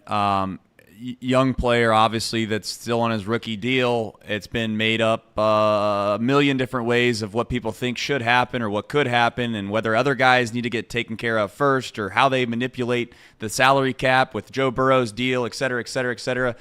I would be hard-pressed to believe as an outsider, and again, I keep hearkening back to saying I'm an outsider because I'm not a Bengals fan, but I do obviously live in the city. I could not imagine under any scenario that if I'm Joe Burrow's people or his inner circle, that I would allow him to play a single snap in the NFL this year before having a deal done. Do you, in your mind, think that anything changed because of the injury specifically, and do you still think that there's a chance, I guess, in your gut, I know I'm asking for your opinion, which isn't what you usually maybe do in the columns, or excuse me, when you do the journalist thing, but in your gut, do you think that a deal gets done before the season starts? What I don't think happened is that Trey Hendrickson signed his extension and Logan Wilson signed his extension, and they go, sorry, Joe and T, we're out of money, no more flexibility. Talk to you guys next year. Those are decisions that project confidence about the resources they have. And I've always gotten the sense that Joe and T were priorities 1 and 2. Burrow's going to play. He would have been full in practice throughout the preseason even if there was no deal done. T's been more limited, but he's actually been more limited, through his entire training camp career, even in other years of his career when he wasn't in a contract year. The Bengals have been very clear about what the plan has always been. They have a long history of investing in multiple wide receivers ever since they had 2-star receivers on the teams in the 80s. And Brian Callahan was in Denver, who had a team with multiple highly paid receivers. And Zach Taylor was in L.A., where they had Robert Woods and Cooper Kupp. These are guys who believe in investing in your quarterback, in multiple wide receivers. And again, the supplementary moves that have been made show that there's enough kind of in the pot for it to all get done. Speaking of investing, the Bengals obviously invested heavily in the offensive line. They bring in Orlando Brown Jr., and perhaps that was the biggest surprise of the offseason. In your mind, there was much made up, at least on this show last year, when it comes to preseasons, its importance, how the offensive line can gel together. They have some obviously new pieces with specifically Orlando Brown. Do you think in what you've seen so far that has been a positive addition? Has he gelled well with the team? And in regards to how has he looked so far?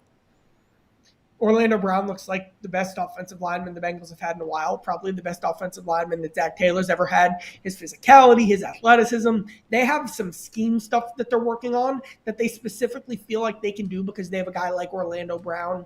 What his size can do kind of for the power run game to the left side of the line of scrimmage, what his consistency can do for the play action game out of shotgun, which is something the Bengals really didn't do last year. Now for the preseason and whether or not this unit needs to gel, like last year, and I heard you guys talking about this, who started slow for the Bengals last year? The defense was unbelievable. The receivers were unbelievable. Hayden Hurst hit the ground running right away. Joe Mixon maybe had his third best game of the season in week 1. The people who didn't start slow who did start slow were Burrow and the offensive line. And let's break that down a little further. Burrow had his appendix removed. He couldn't play in the preseason anyway. I actually graded out Kappa and Karras and Volson pretty well for the first 2 games of the season. So really that just leaves Collins and Williams as the guy who started slow. Well, Collins couldn't have played in the preseason anyway because he was hurt, and Williams, it turned out, just wasn't as good of a left tackle as kind of the perception of him around the league was. So I don't know that being on the field in the preseason has a tangible effect for how you play early on, especially when you have a line that's playing at a high level in camp. Fair enough. One thing that was obviously a concern was the 2 safeties that had left, 2 good safeties at that, and you obviously have replacements that are come in that are relatively new, but there's some high expectations. So far, from the outside looking in, it looks and appears as if things have been going well or progressing in the right direction. Your overall thoughts, have you got any intel from inside the locker room on how that group is being looked at or how they feel about that internally? It's the question of the season. It's the unknown. So, when the Packers came to town for the joint practice, I knew that would be the one opportunity we'd really get to see the defense, first team, going up against the first team, really showing what it can do. And I spent that whole practice looking at the Bengals safeties. And, then I talked to some people after about how it looked too. And that was a moment. Multiple veterans on the Bengals defense told me this. They looked around and said, not only are things going to be okay, things are going to be good. Dax Hill and Nick Scott won't be Jesse and Vaughn right away. Jesse and Vaughn weren't Jesse and Vaughn right away. But there was more speed and more range in the Bengals safety group than they had. There's also more depth in the Bengals safety group that they had.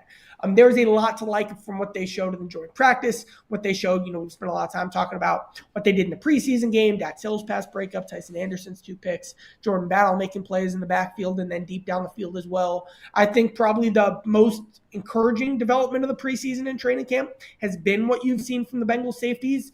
Again, there will be questions throughout the season, but for everything they could possibly show in training camp in the preseason, frankly, they've aced that test so far. Well, they play this Friday coming up. The Bengals do against the Falcons in another preseason matchup.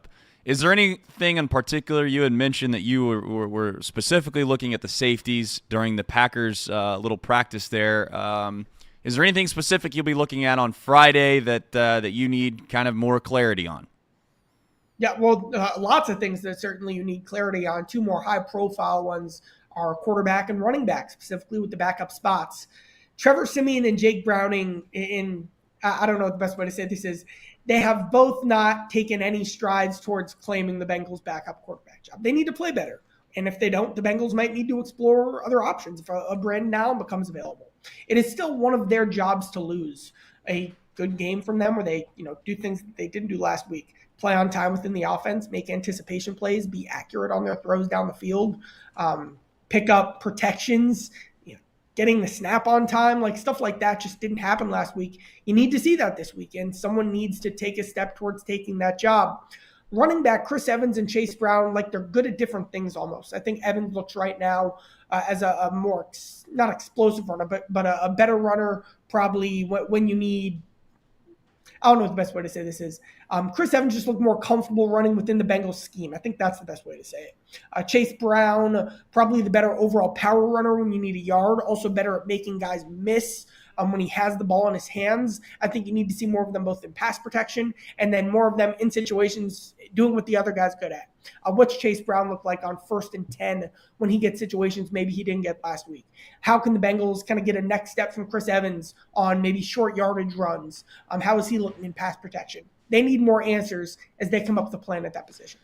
Do you think Bengals fans at any moment this year are going to look back at a guy that's running in Denver and Samaje Perine and think, I wish we would have held on to him? Bengals want to keep him. Yeah, but I mean, do you? I guess the question more or less would be: do you think that the guys that have replaced, if you will, Samaje Perine, whether that be Brown or whether it be Evans, or I mean, I know those 2 guys, and Evans specifically doesn't really fit the mold of a Samaje Perine, but do you think that there's a situation where it's going to be kind of long forgotten of Samaje Perine, or is it going to be a hole that's in there in the backfield that they're going to wish, I guess, in a little bit of a way, that they were able to keep him even though he left? There's a situation where it's the AFC Championship game against the Chiefs, and the Chiefs blitzed L'Jarius Sneed out of the slot on 3rd and 8 in the 4th quarter, and Evans doesn't pick it up, and the Chiefs win the game. That scenario exists. Perine was great at his role, and he was on the field for very important snaps. That was kind of what was interesting about how the Bengals, it never seemed were proactive in bringing in a backup running back at any point this offseason on the veteran market. And then in the draft, they I thought they would have, or they were going to take Roschon Johnson in the 3rd round. He would fit that mold, and I think he's got some real upside as well. He's had a nice preseason. They waited until the 5th round, and they also took a guy in Brown who is probably a better power runner, but a less experienced true drop-back passing game, also pass protection type back. They didn't draft that type of back. Maybe that becomes a hole or a flaw in the roster. Now, 3rd down back and pass protecting running back is a pretty good, flaw to have. Ask the Ravens how they're feeling about their cornerbacks right now. But that is a real hole the Bengals will probably have to scheme around. Fair enough. All right. Shifting gears a little bit. One thing I did challenge, Charlie, because I know that you had come on Chatterbox Reds before and you enjoyed the chat. You liked the chat. You enjoyed the chat questions. I told the chat, I don't know if they're going to do it or not, but I told the chat if they asked a good enough question at the end of the segment, I'll give the chat question of the day. So we'll see if they can come up with something. But in the meantime, we'll shift gears over towards the Reds.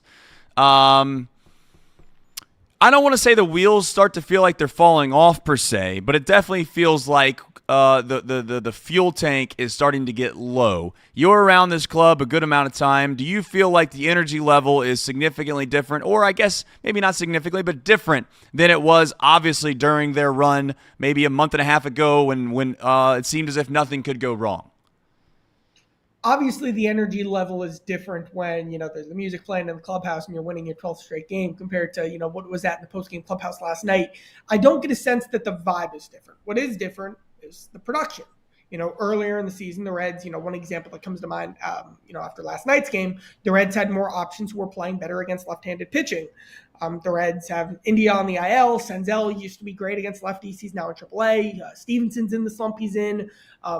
McLean's had some ups and downs. He's a terrific player. Same with Ellie. Just had ups and downs that come up over the course of a rookie season. Kind of the cat and mouse game they're stuck in right now. Not those guys specifically, but some guys on the team as a whole. You're seeing the waves that, again, naturally come up, and the Reds are kind of looking for those individual answers to click for the offense as a whole to get back to the level it was at. They need more from certain guys, more from the offense as a whole. Again, I don't know that, we could point to a guy or two, but I don't know that it's a team full of drastic, disappointing underperformers, but it's a group of guys that's not hitting at the level they were hitting at in June. And as a result, with an offense that's kind of lost some of that juice and momentum, hitting is contagious, and it's just a little less contagious right now. Yeah, well, hitting can still be contagious if nobody's hitting. That is true, Charlie. It's almost like the favorite phrase, I believe it was Lombardi who said, "Winning is contagious, but so is losing." Unfortunately, the thing is that might be unfair for you right now that I want to ask about is there's a plethora of guys that are injured and/or are trying to have different variable timetables on when they're going to come back and what impact they'll have when they come back. I don't want to go through them one by one. I'll throw them all out to you, and you can maybe provide substance on whatever ones you think you have the most or best answers for. Lodolo obviously just had a rehab start. Green just had a rehab start. You have Jonathan India, who's frustrated right now. I don't know if you want to shine light on that in regards to what that looks like. And then obviously you have Jake Fraley, who currently, as last I checked, still is a part of that 10-day IL stint. When he's going to come back, certainly there's a plethora of guys that the Reds plan to get back. Do you have any updates on any of those guys, of things that have changed and or the attitude behind their expectation when they come back? The only thing that's changed is India.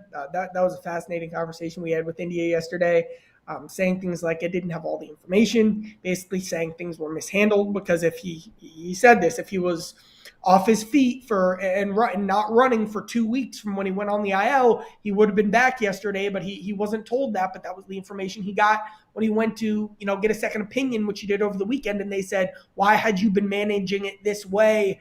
He says he feels no pain. There are just micro tears that I guess have to heal, but there wasn't any additional damage shown when he got a follow-up MRI. India is yesterday was probably the most frustrated I've seen India.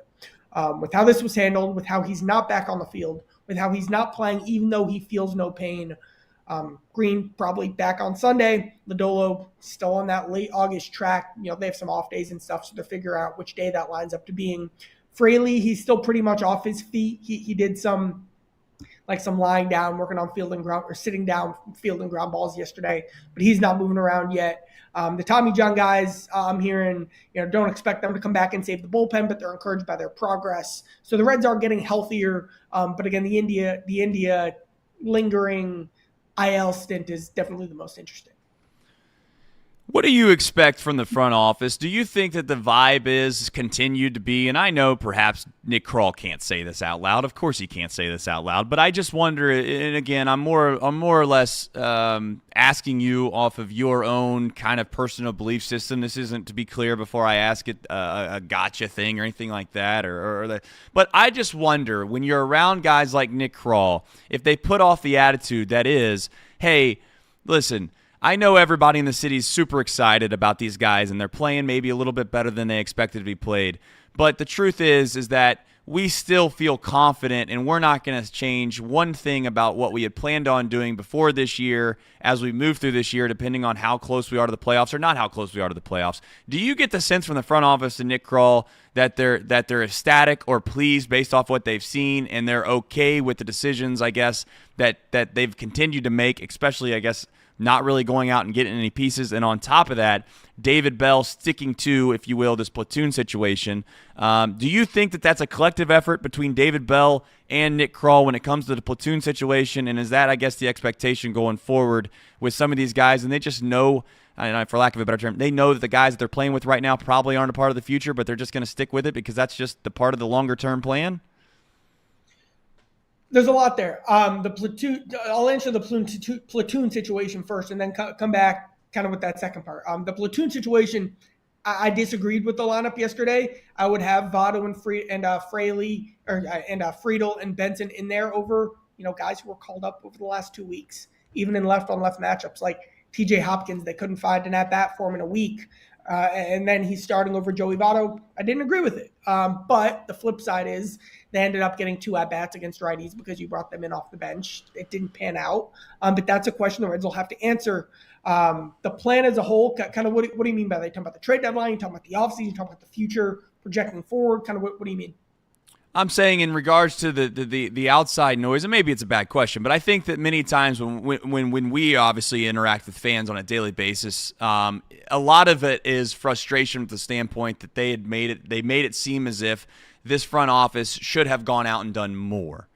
When you get behind the scenes, do you get a sense that Nick Kroll was frustrated at all that he wasn't able to do more at the deadline? Is kind of what I was getting at.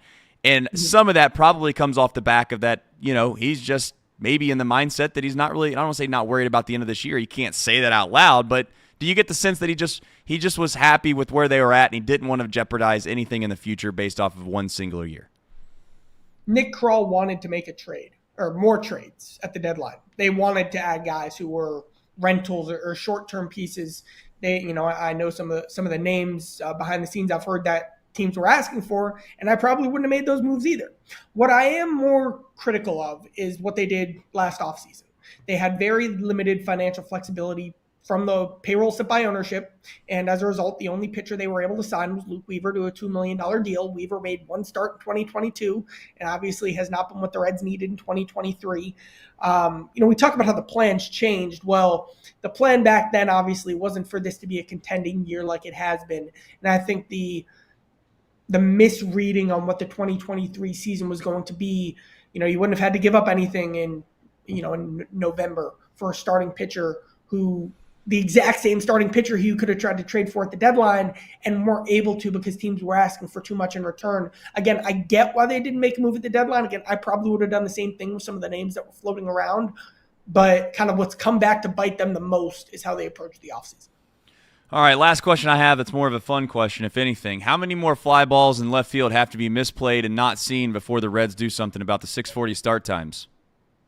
I think that's a conversation. And I've heard the 6:40 at Great American Ballpark is one of the toughest. Like Tommy Pham stood on a soapbox about this. He was talking about how it was ruining his. And this is Tommy. He was great and he spoke his mind. It was ruining his WAR and it was gonna mess him up when he hit free agency in 2023 and all of his defensive runs saved. And he was breaking that down. Like it's legit. It's very real. I think Spencer Steer's a good left fielder. I think there was nothing he could have done on that ball. And 4 minutes later, the sun was gone. So I think that is a very real conversation. All right. Well, if anything that you could do to point them in the direction of not doing 6:40 start times would be great, because ultimately I think they did that just because games were lasting 6 hours. I'm being a little facetious. Games were lasting 6 hours, and they made the excuse that they wanted kids to be able to see the end of the game. Well, with the pitch clock, fortunately now, the games don't last nowhere near as long, and I think that the 7 o'clock start times, there's really nothing wrong with them because the games are still over at a reasonable time. But nonetheless, I don't know if we have this yet or not. Do we have a chat question? This is blind, no chat questions? The only chat question I got is what was Charlie's order at Skyline? What's Charlie's go-to order at Skyline? That's the hard-hitting questions. My Skyline order is a little unique. I go chili cheese spaghetti in a bun, and I go 3 of them. I've been getting that for about 20 years now. All right. And then Casey, who is the executive producer of this show, who runs this place, wants to ask you a question. Casey, take it away. A lot of people are asking about DJ Ivey. Do you think he makes the roster? I do think he makes the roster. I think he has every tool you could want for kind of a project corner. The preseason opener was not a great showing from him, but I still think he has the type of, again, tools that are hard to find. I think they've been impressed and pleased with kind of how he's worked behind the scenes to develop. He'll probably be the sixth corner this year. It's not a bad sixth corner to have. And overall, I think they're really pleased with that pick. Is there an odd man out then in the secondary, or do you think most of those guys will make it? So I have like a color-coded 53-man roster projection where there are locks, there are slots that will get filled that I had in green, and then in white are kind of open roster spots. They'll definitely carry 6 corners. Definitely. That's a lock. 3 starters, obviously, and then I have Ivy as a lock. I have I have Ivy on the roster kind of in green. They'll carry someone like that. They'll carry someone like Jalen Davis, and DJ Turner's a lock. That's who I was forgetting. Now the question is, will they carry a 7th corner as opposed to a 7th receiver or a 4th running back or a 4th tight end or an extra offensive lineman or something like that? I say yes because I value depth at that position in defensive line and offensive line more than any other position. So I have them going extra there, and that extra guy I have them keeping is Sidney Jones. I think he's probably the one that's the most on the bubble. He's also hurt right now. But kind of who's your 52nd, 53rd man going to be when you're comparing, position A versus position B? I have them going heavy at corner and keeping Sidney Jones. All right.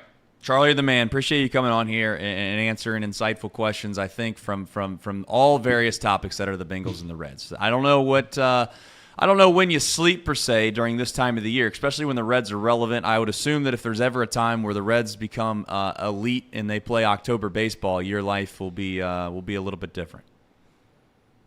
Well, I guess that'll be more quick skyline trips. Get more chili cheese. It will. And again, next time you come on, I'm sure you'll get another hard-hitting question from the chat. So hopefully it made you smile. Hopefully you had a better bright spot in your day from your skyline order. I don't know what the next one will be, but I'm sure it'll be great. Well, now I'm on the edge of my seat. Is a clip. All right. Fair enough. Charlie, thank you for the time, man. I appreciate you coming on. Thank you. All right. Here's the thing, guys. When I hear about this backup quarterback thing, I got to be honest. It's irrelevant. I see people in the chat saying, go get this guy, go get that guy. It doesn't matter. It just doesn't matter. Because I get that maybe, I don't know. I'm trying to think of all the backup quarterbacks that are even in the league. You could go get the best backup quarterback in the league. And at the end of it, it doesn't matter because you're not going to get to where you ultimately want to go with the Cincinnati Bengals and what the future is. And that's why Joe Burrow is going to get paid a bunch of money, because he's one of the very few human beings in the entire world that can do what millions and millions of people want their franchise to be able to do, and that's win a Super Bowl. That's why sometimes the NFL, not saying it's boring, but sometimes the NFL is as simple as that. If I were to go to my wife and say, hey, let me give you the Cliff Notes version of how the NFL goes as fast as I possibly can. You could get knee deep in the last roster spot on the 50-man roster, and who's going to take up the special teams, and who's going to be the punter, and all this stuff, and all that's great. And you know what? It's fun. It makes it a little bit more entertaining, perhaps, for the folks that get into it. Specifically, probably like a guy like Casey, and there's many and thousands of others that do it. My main point is that I could tell my wife, hey, there's about 8 guys in the entire world that play quarterback. If you got one of those 8 guys, you got a chance. If you don't have one of those 8 guys, you don't have a chance. And it's literally as simple as that. So before you get knee-deep and yelling and arguing, and I say that a little facetiously, about who the backup should be, I'm just here to tell you it doesn't matter. To say it doesn't matter, you're right in the fact that if Joe Burrow tears his knee up and is gone for the rest of the season, yeah, it doesn't matter because you're not going to get to where you want to go. That's not what you're worried about with a backup quarterback. You're worried about, you're in the second quarter, Joe Burrow goes down, can't come back for the rest of the game. He might miss 1 week. Can you have a guy that can play 6 quarters and can compete and can win a ball game? That's what you want. Your point is correct, and if Joe Burrow's done for the season, season's a wash, go ahead and forget about it.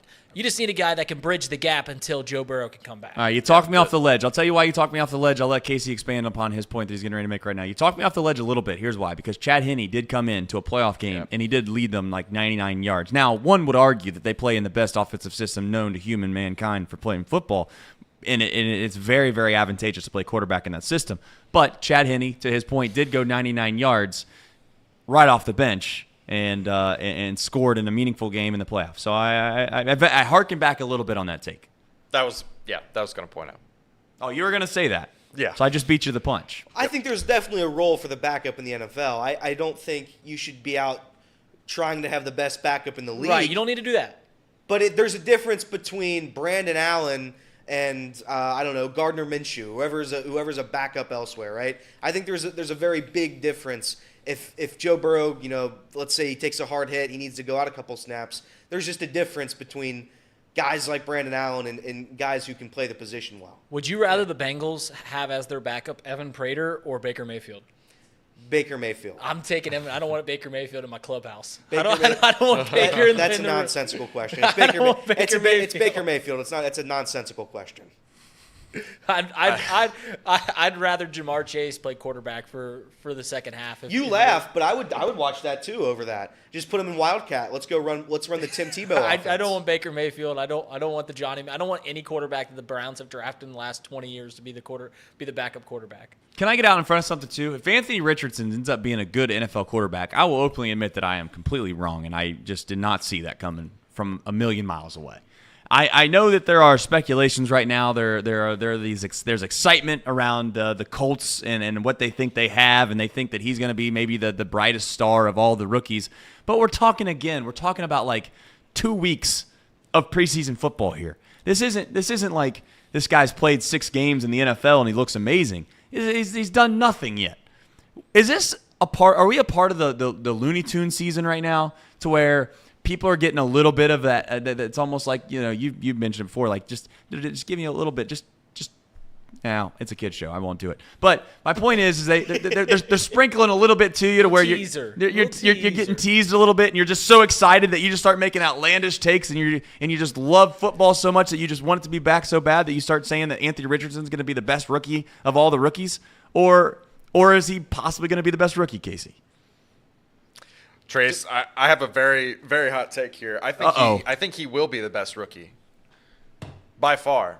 What is the one thing that people say about Anthony Richardson that what's his biggest knock? What would you say? Inaccuracy, consistency, because he's known to make these big plays. He's got it in him, right? But can he make the consistency? Can he become this guy that can do the mundane? Shane Steichen is probably the best offensive coordinator to be able to do that with. Look what he did with Jalen Hurts. I mean, the year before the Super Bowl run, he looked awful against the Tampa Bay Buccaneers in that playoff game. Awful. And wasn't nearly as consistent. Great athlete. And you're just getting a guy in Anthony Richardson who's probably more athletic, bigger, stronger than Jalen Hurts. And you're putting him in a system where, well, hopefully you get your top running back in Jonathan Taylor, but the guys that he's surrounded with, too, also really big receiving threats, guys that have long wingspans, so he doesn't need to be the most accurate quarterback in the world. He's just got to make the right reads, make the right throws. I don't know. I have a lot of faith in the Colts defense, too. It's underrated. Now, I don't know how well they're going to do. I don't know if any of the rookie quarterback teams are going to do great, right? Yeah. But out of all of them, I think he's got the most weapons. I think he's got the best supporting cast around him. I don't know. I like his chances. If he's going to succeed, it's going to be with that team. I like how the Colts have 180'd from what their MO was on quarterbacks for the past 5 years, because they felt like they had a good roster with Andrew Luck, and obviously Andrew Luck was, a Hall of Fame talent, and then he goes away. So they're like, all right, how can we bridge the gap? How can we get somebody in here that can win football games? So they go after the oldest guys in the league, Phillip Rivers, Matt Ryan, all these names, and now they're just like, you know what? That was really boring. That kind of stunk. Let's go out and get the most exciting rookie that we can possibly get. And they got Anthony Richardson. So, it's a 180. So we'll see how it goes. I have not looked into this yet. Casey, you might know off the top of your head, but has there been any movement with Jonathan Taylor? Has there been any kind of leading to believe that he might actually play football this year? I don't know. I've not. This year has been a little weird with just all the stuff that's been going around my personal life. So I've not been deep into the weeds on his situation. I think the last time that I've checked, he was still a Colt, demanding a trade, but I don't think that.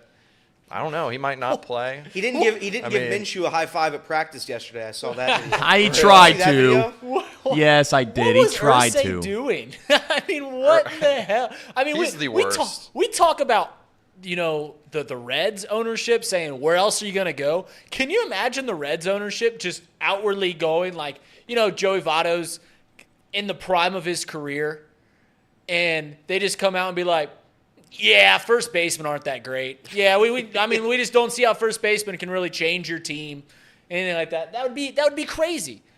Jim Irsay's a Looney Tune.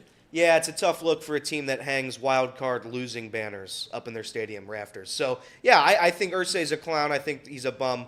Jonathan Taylor, he's going to play. I think you saw what happened with Le'Veon Bell, where it's like if you sit out seasons like that, you're going to lose credibility at some point, and teams are just not going to trust you. For sure, yeah. So he's going to play. He's going to play this season.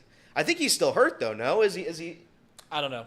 You mentioned them hanging banners for wild card losing seasons. I couldn't imagine rooting for a team that hangs banners for particularly no reason. Yeah, like a basketball team here in town. Yeah. I guess we're talking about Xavier. Yeah, I don't like the banners. You don't like NIT banners? Hey, Mouse, this is your national guy. Champions. Mouse, this is your national guy. Champions. Mouse is already going to be on my case. He's making fun of Xavier. I made fun of Xavier enough last week. I'm not going to make fun of Xavier today. They got a lot of spunk over there at Norwood. Is UC football in a situation? Is UC in a football situation right now where expectations are so low that it actually might end up being okay? Yeah, that's exactly where they are, and that's where you want to be. Honestly, it's where the Reds were this season. So if you go out and win 6 games this year, it's a great season. You make a bowl game. You make the Cheetos Bowl, the Cheez-It Bowl, the Grandma Cookies Bowl. Duke's Mayo. Whatever fake bowl you can get a bowl. Hey, let's play a game right now. Let's see how many times we can go around and actually name a real bowl. Oh, man. Ready? Alamo Bowl. Bahamas Bowl? I think that might be right. You might have lost in the second one, but I'm gonna go with the Duke's Mayo Bowl because I know that's right off the top of my head. Casey, do you know many bowls, Casey, or do you want it to keep us in the 3 of us? Just keep it to the 3 of you guys. Idaho Potato Bowl. The Fenway Bowl. Fiesta Bowl. Hawaii Bowl. The Pinstripe Bowl. Not a baseball bowls. The Rose Bowl. Did we already say the Bahamas? I did the Bahamas Bowl. Yeah, you did the Bahamas Bowl. That's the one with Gunnar Keel. Gunnar Keel didn't show up to that one, or he got kicked off the team. Something happened there. Sugar and cotton the GoDaddy Bowl was. The GoDaddy Bowl was. I don't know if it still is. That's fine. If it was, it was a thing. All right, It was good. GoDaddy Bowl. The Barstool Bowl? Damn it.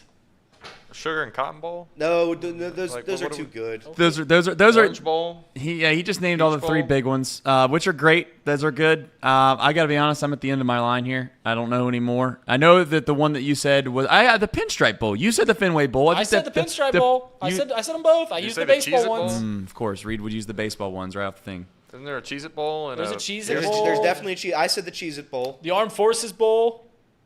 Is that a thing? Yeah, it is. Yeah. Chick-fil-A Bowl. There's Outback Bowl. Chick-fil-A Bowl. Peach Bowl? Peach Bowl. It was the Peach Bowl. Chick-fil-A Peach Bowl is what it was. All right, that was fun. What a fun game we just played there.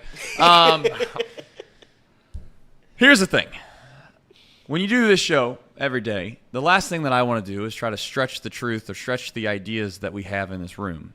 One thing that I would like to do, though, is tell you that when we get back on Friday, my goal is to have this room slightly rearranged.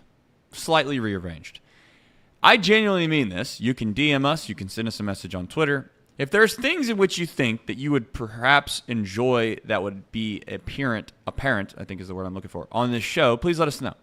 I mean, I'm all about trying to make things better. And right now is a very, very fragile time into being able to make the show what we ultimately want to make it. And we're really right now treading water, somewhat similar to the Cincinnati Reds, although the Cincinnati Reds don't seem to be treading water all that great right now, if we're being completely honest.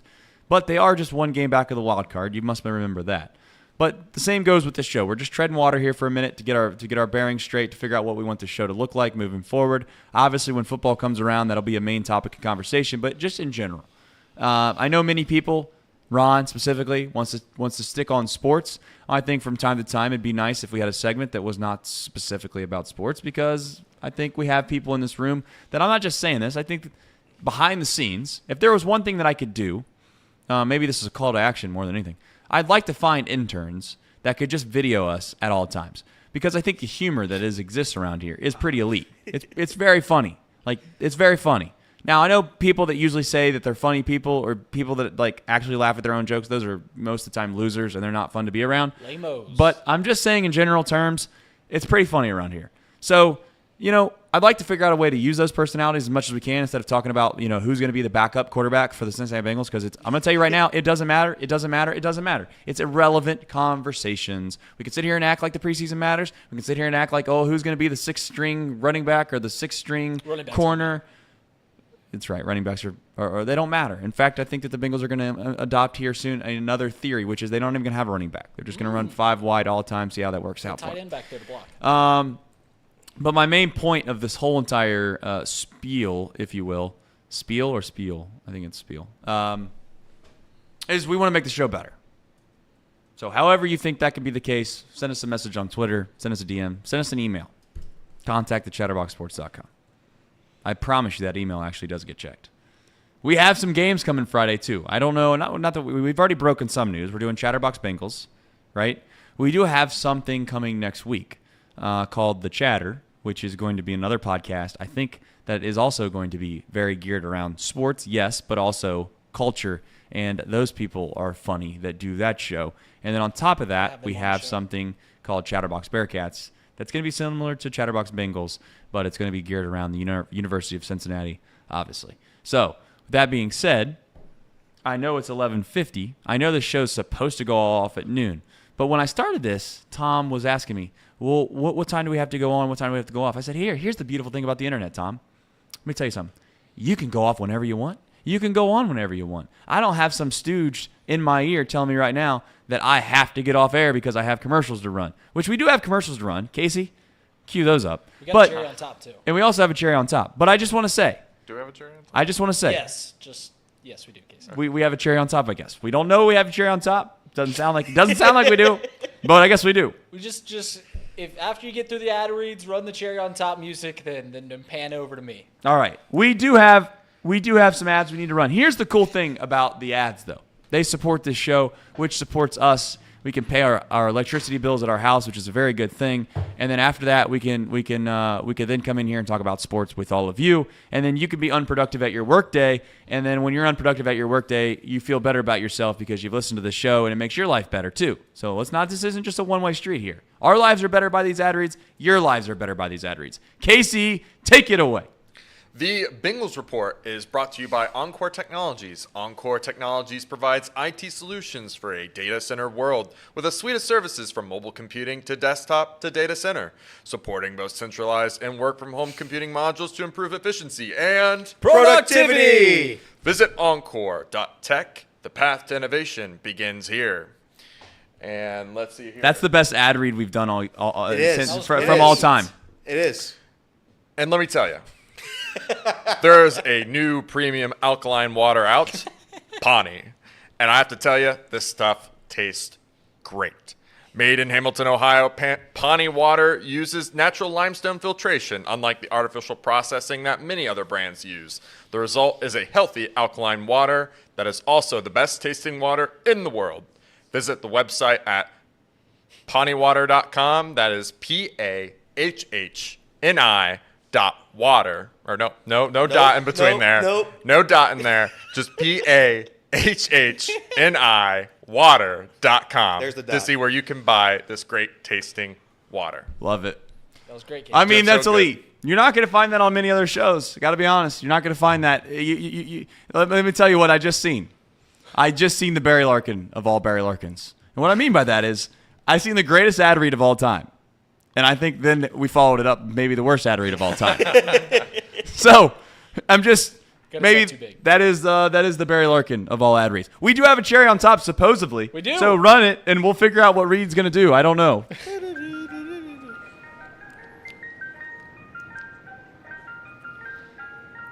Do I need to zoom in on you at all? You could probably pan a little bit to me because I'm going to have something in the top left-hand corner. Okay. I'll tell you what, you better be careful on this one. Well, so here's the thing. All right, here we go. So here's the thing, guys, is the Reds, as you guys know, are playing the Cleveland Guardians, and that has a trophy, right? Yes, it does. The Ohio Cup, which unfortunately has not come to Cincinnati in almost a decade. 2014, Barry O was the president the last time the Reds won the Ohio Cup. But, a lot of people, you get on X.com, everyone talks about how prestigious the Ohio Cup is. When I saw the lineup yesterday, I was worried about the players, that if they were even going to be able to play under, the heavy weight that is playing for the Ohio Cup. But we'll see what happens tonight. I started thinking, what are the 5 most prestigious cups in sports? And I thought even further, what are the 5 most prestigious cups in the history of the world? So I got it, and here's the list. Coming in at number 5, this was thanks to Elliot.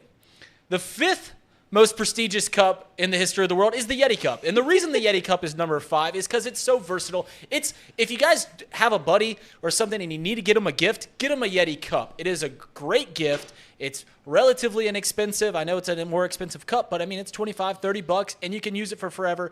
It keeps your ice cold, keeps your hot liquids hot. It's number 5 on the 5 most prestigious cups of all time.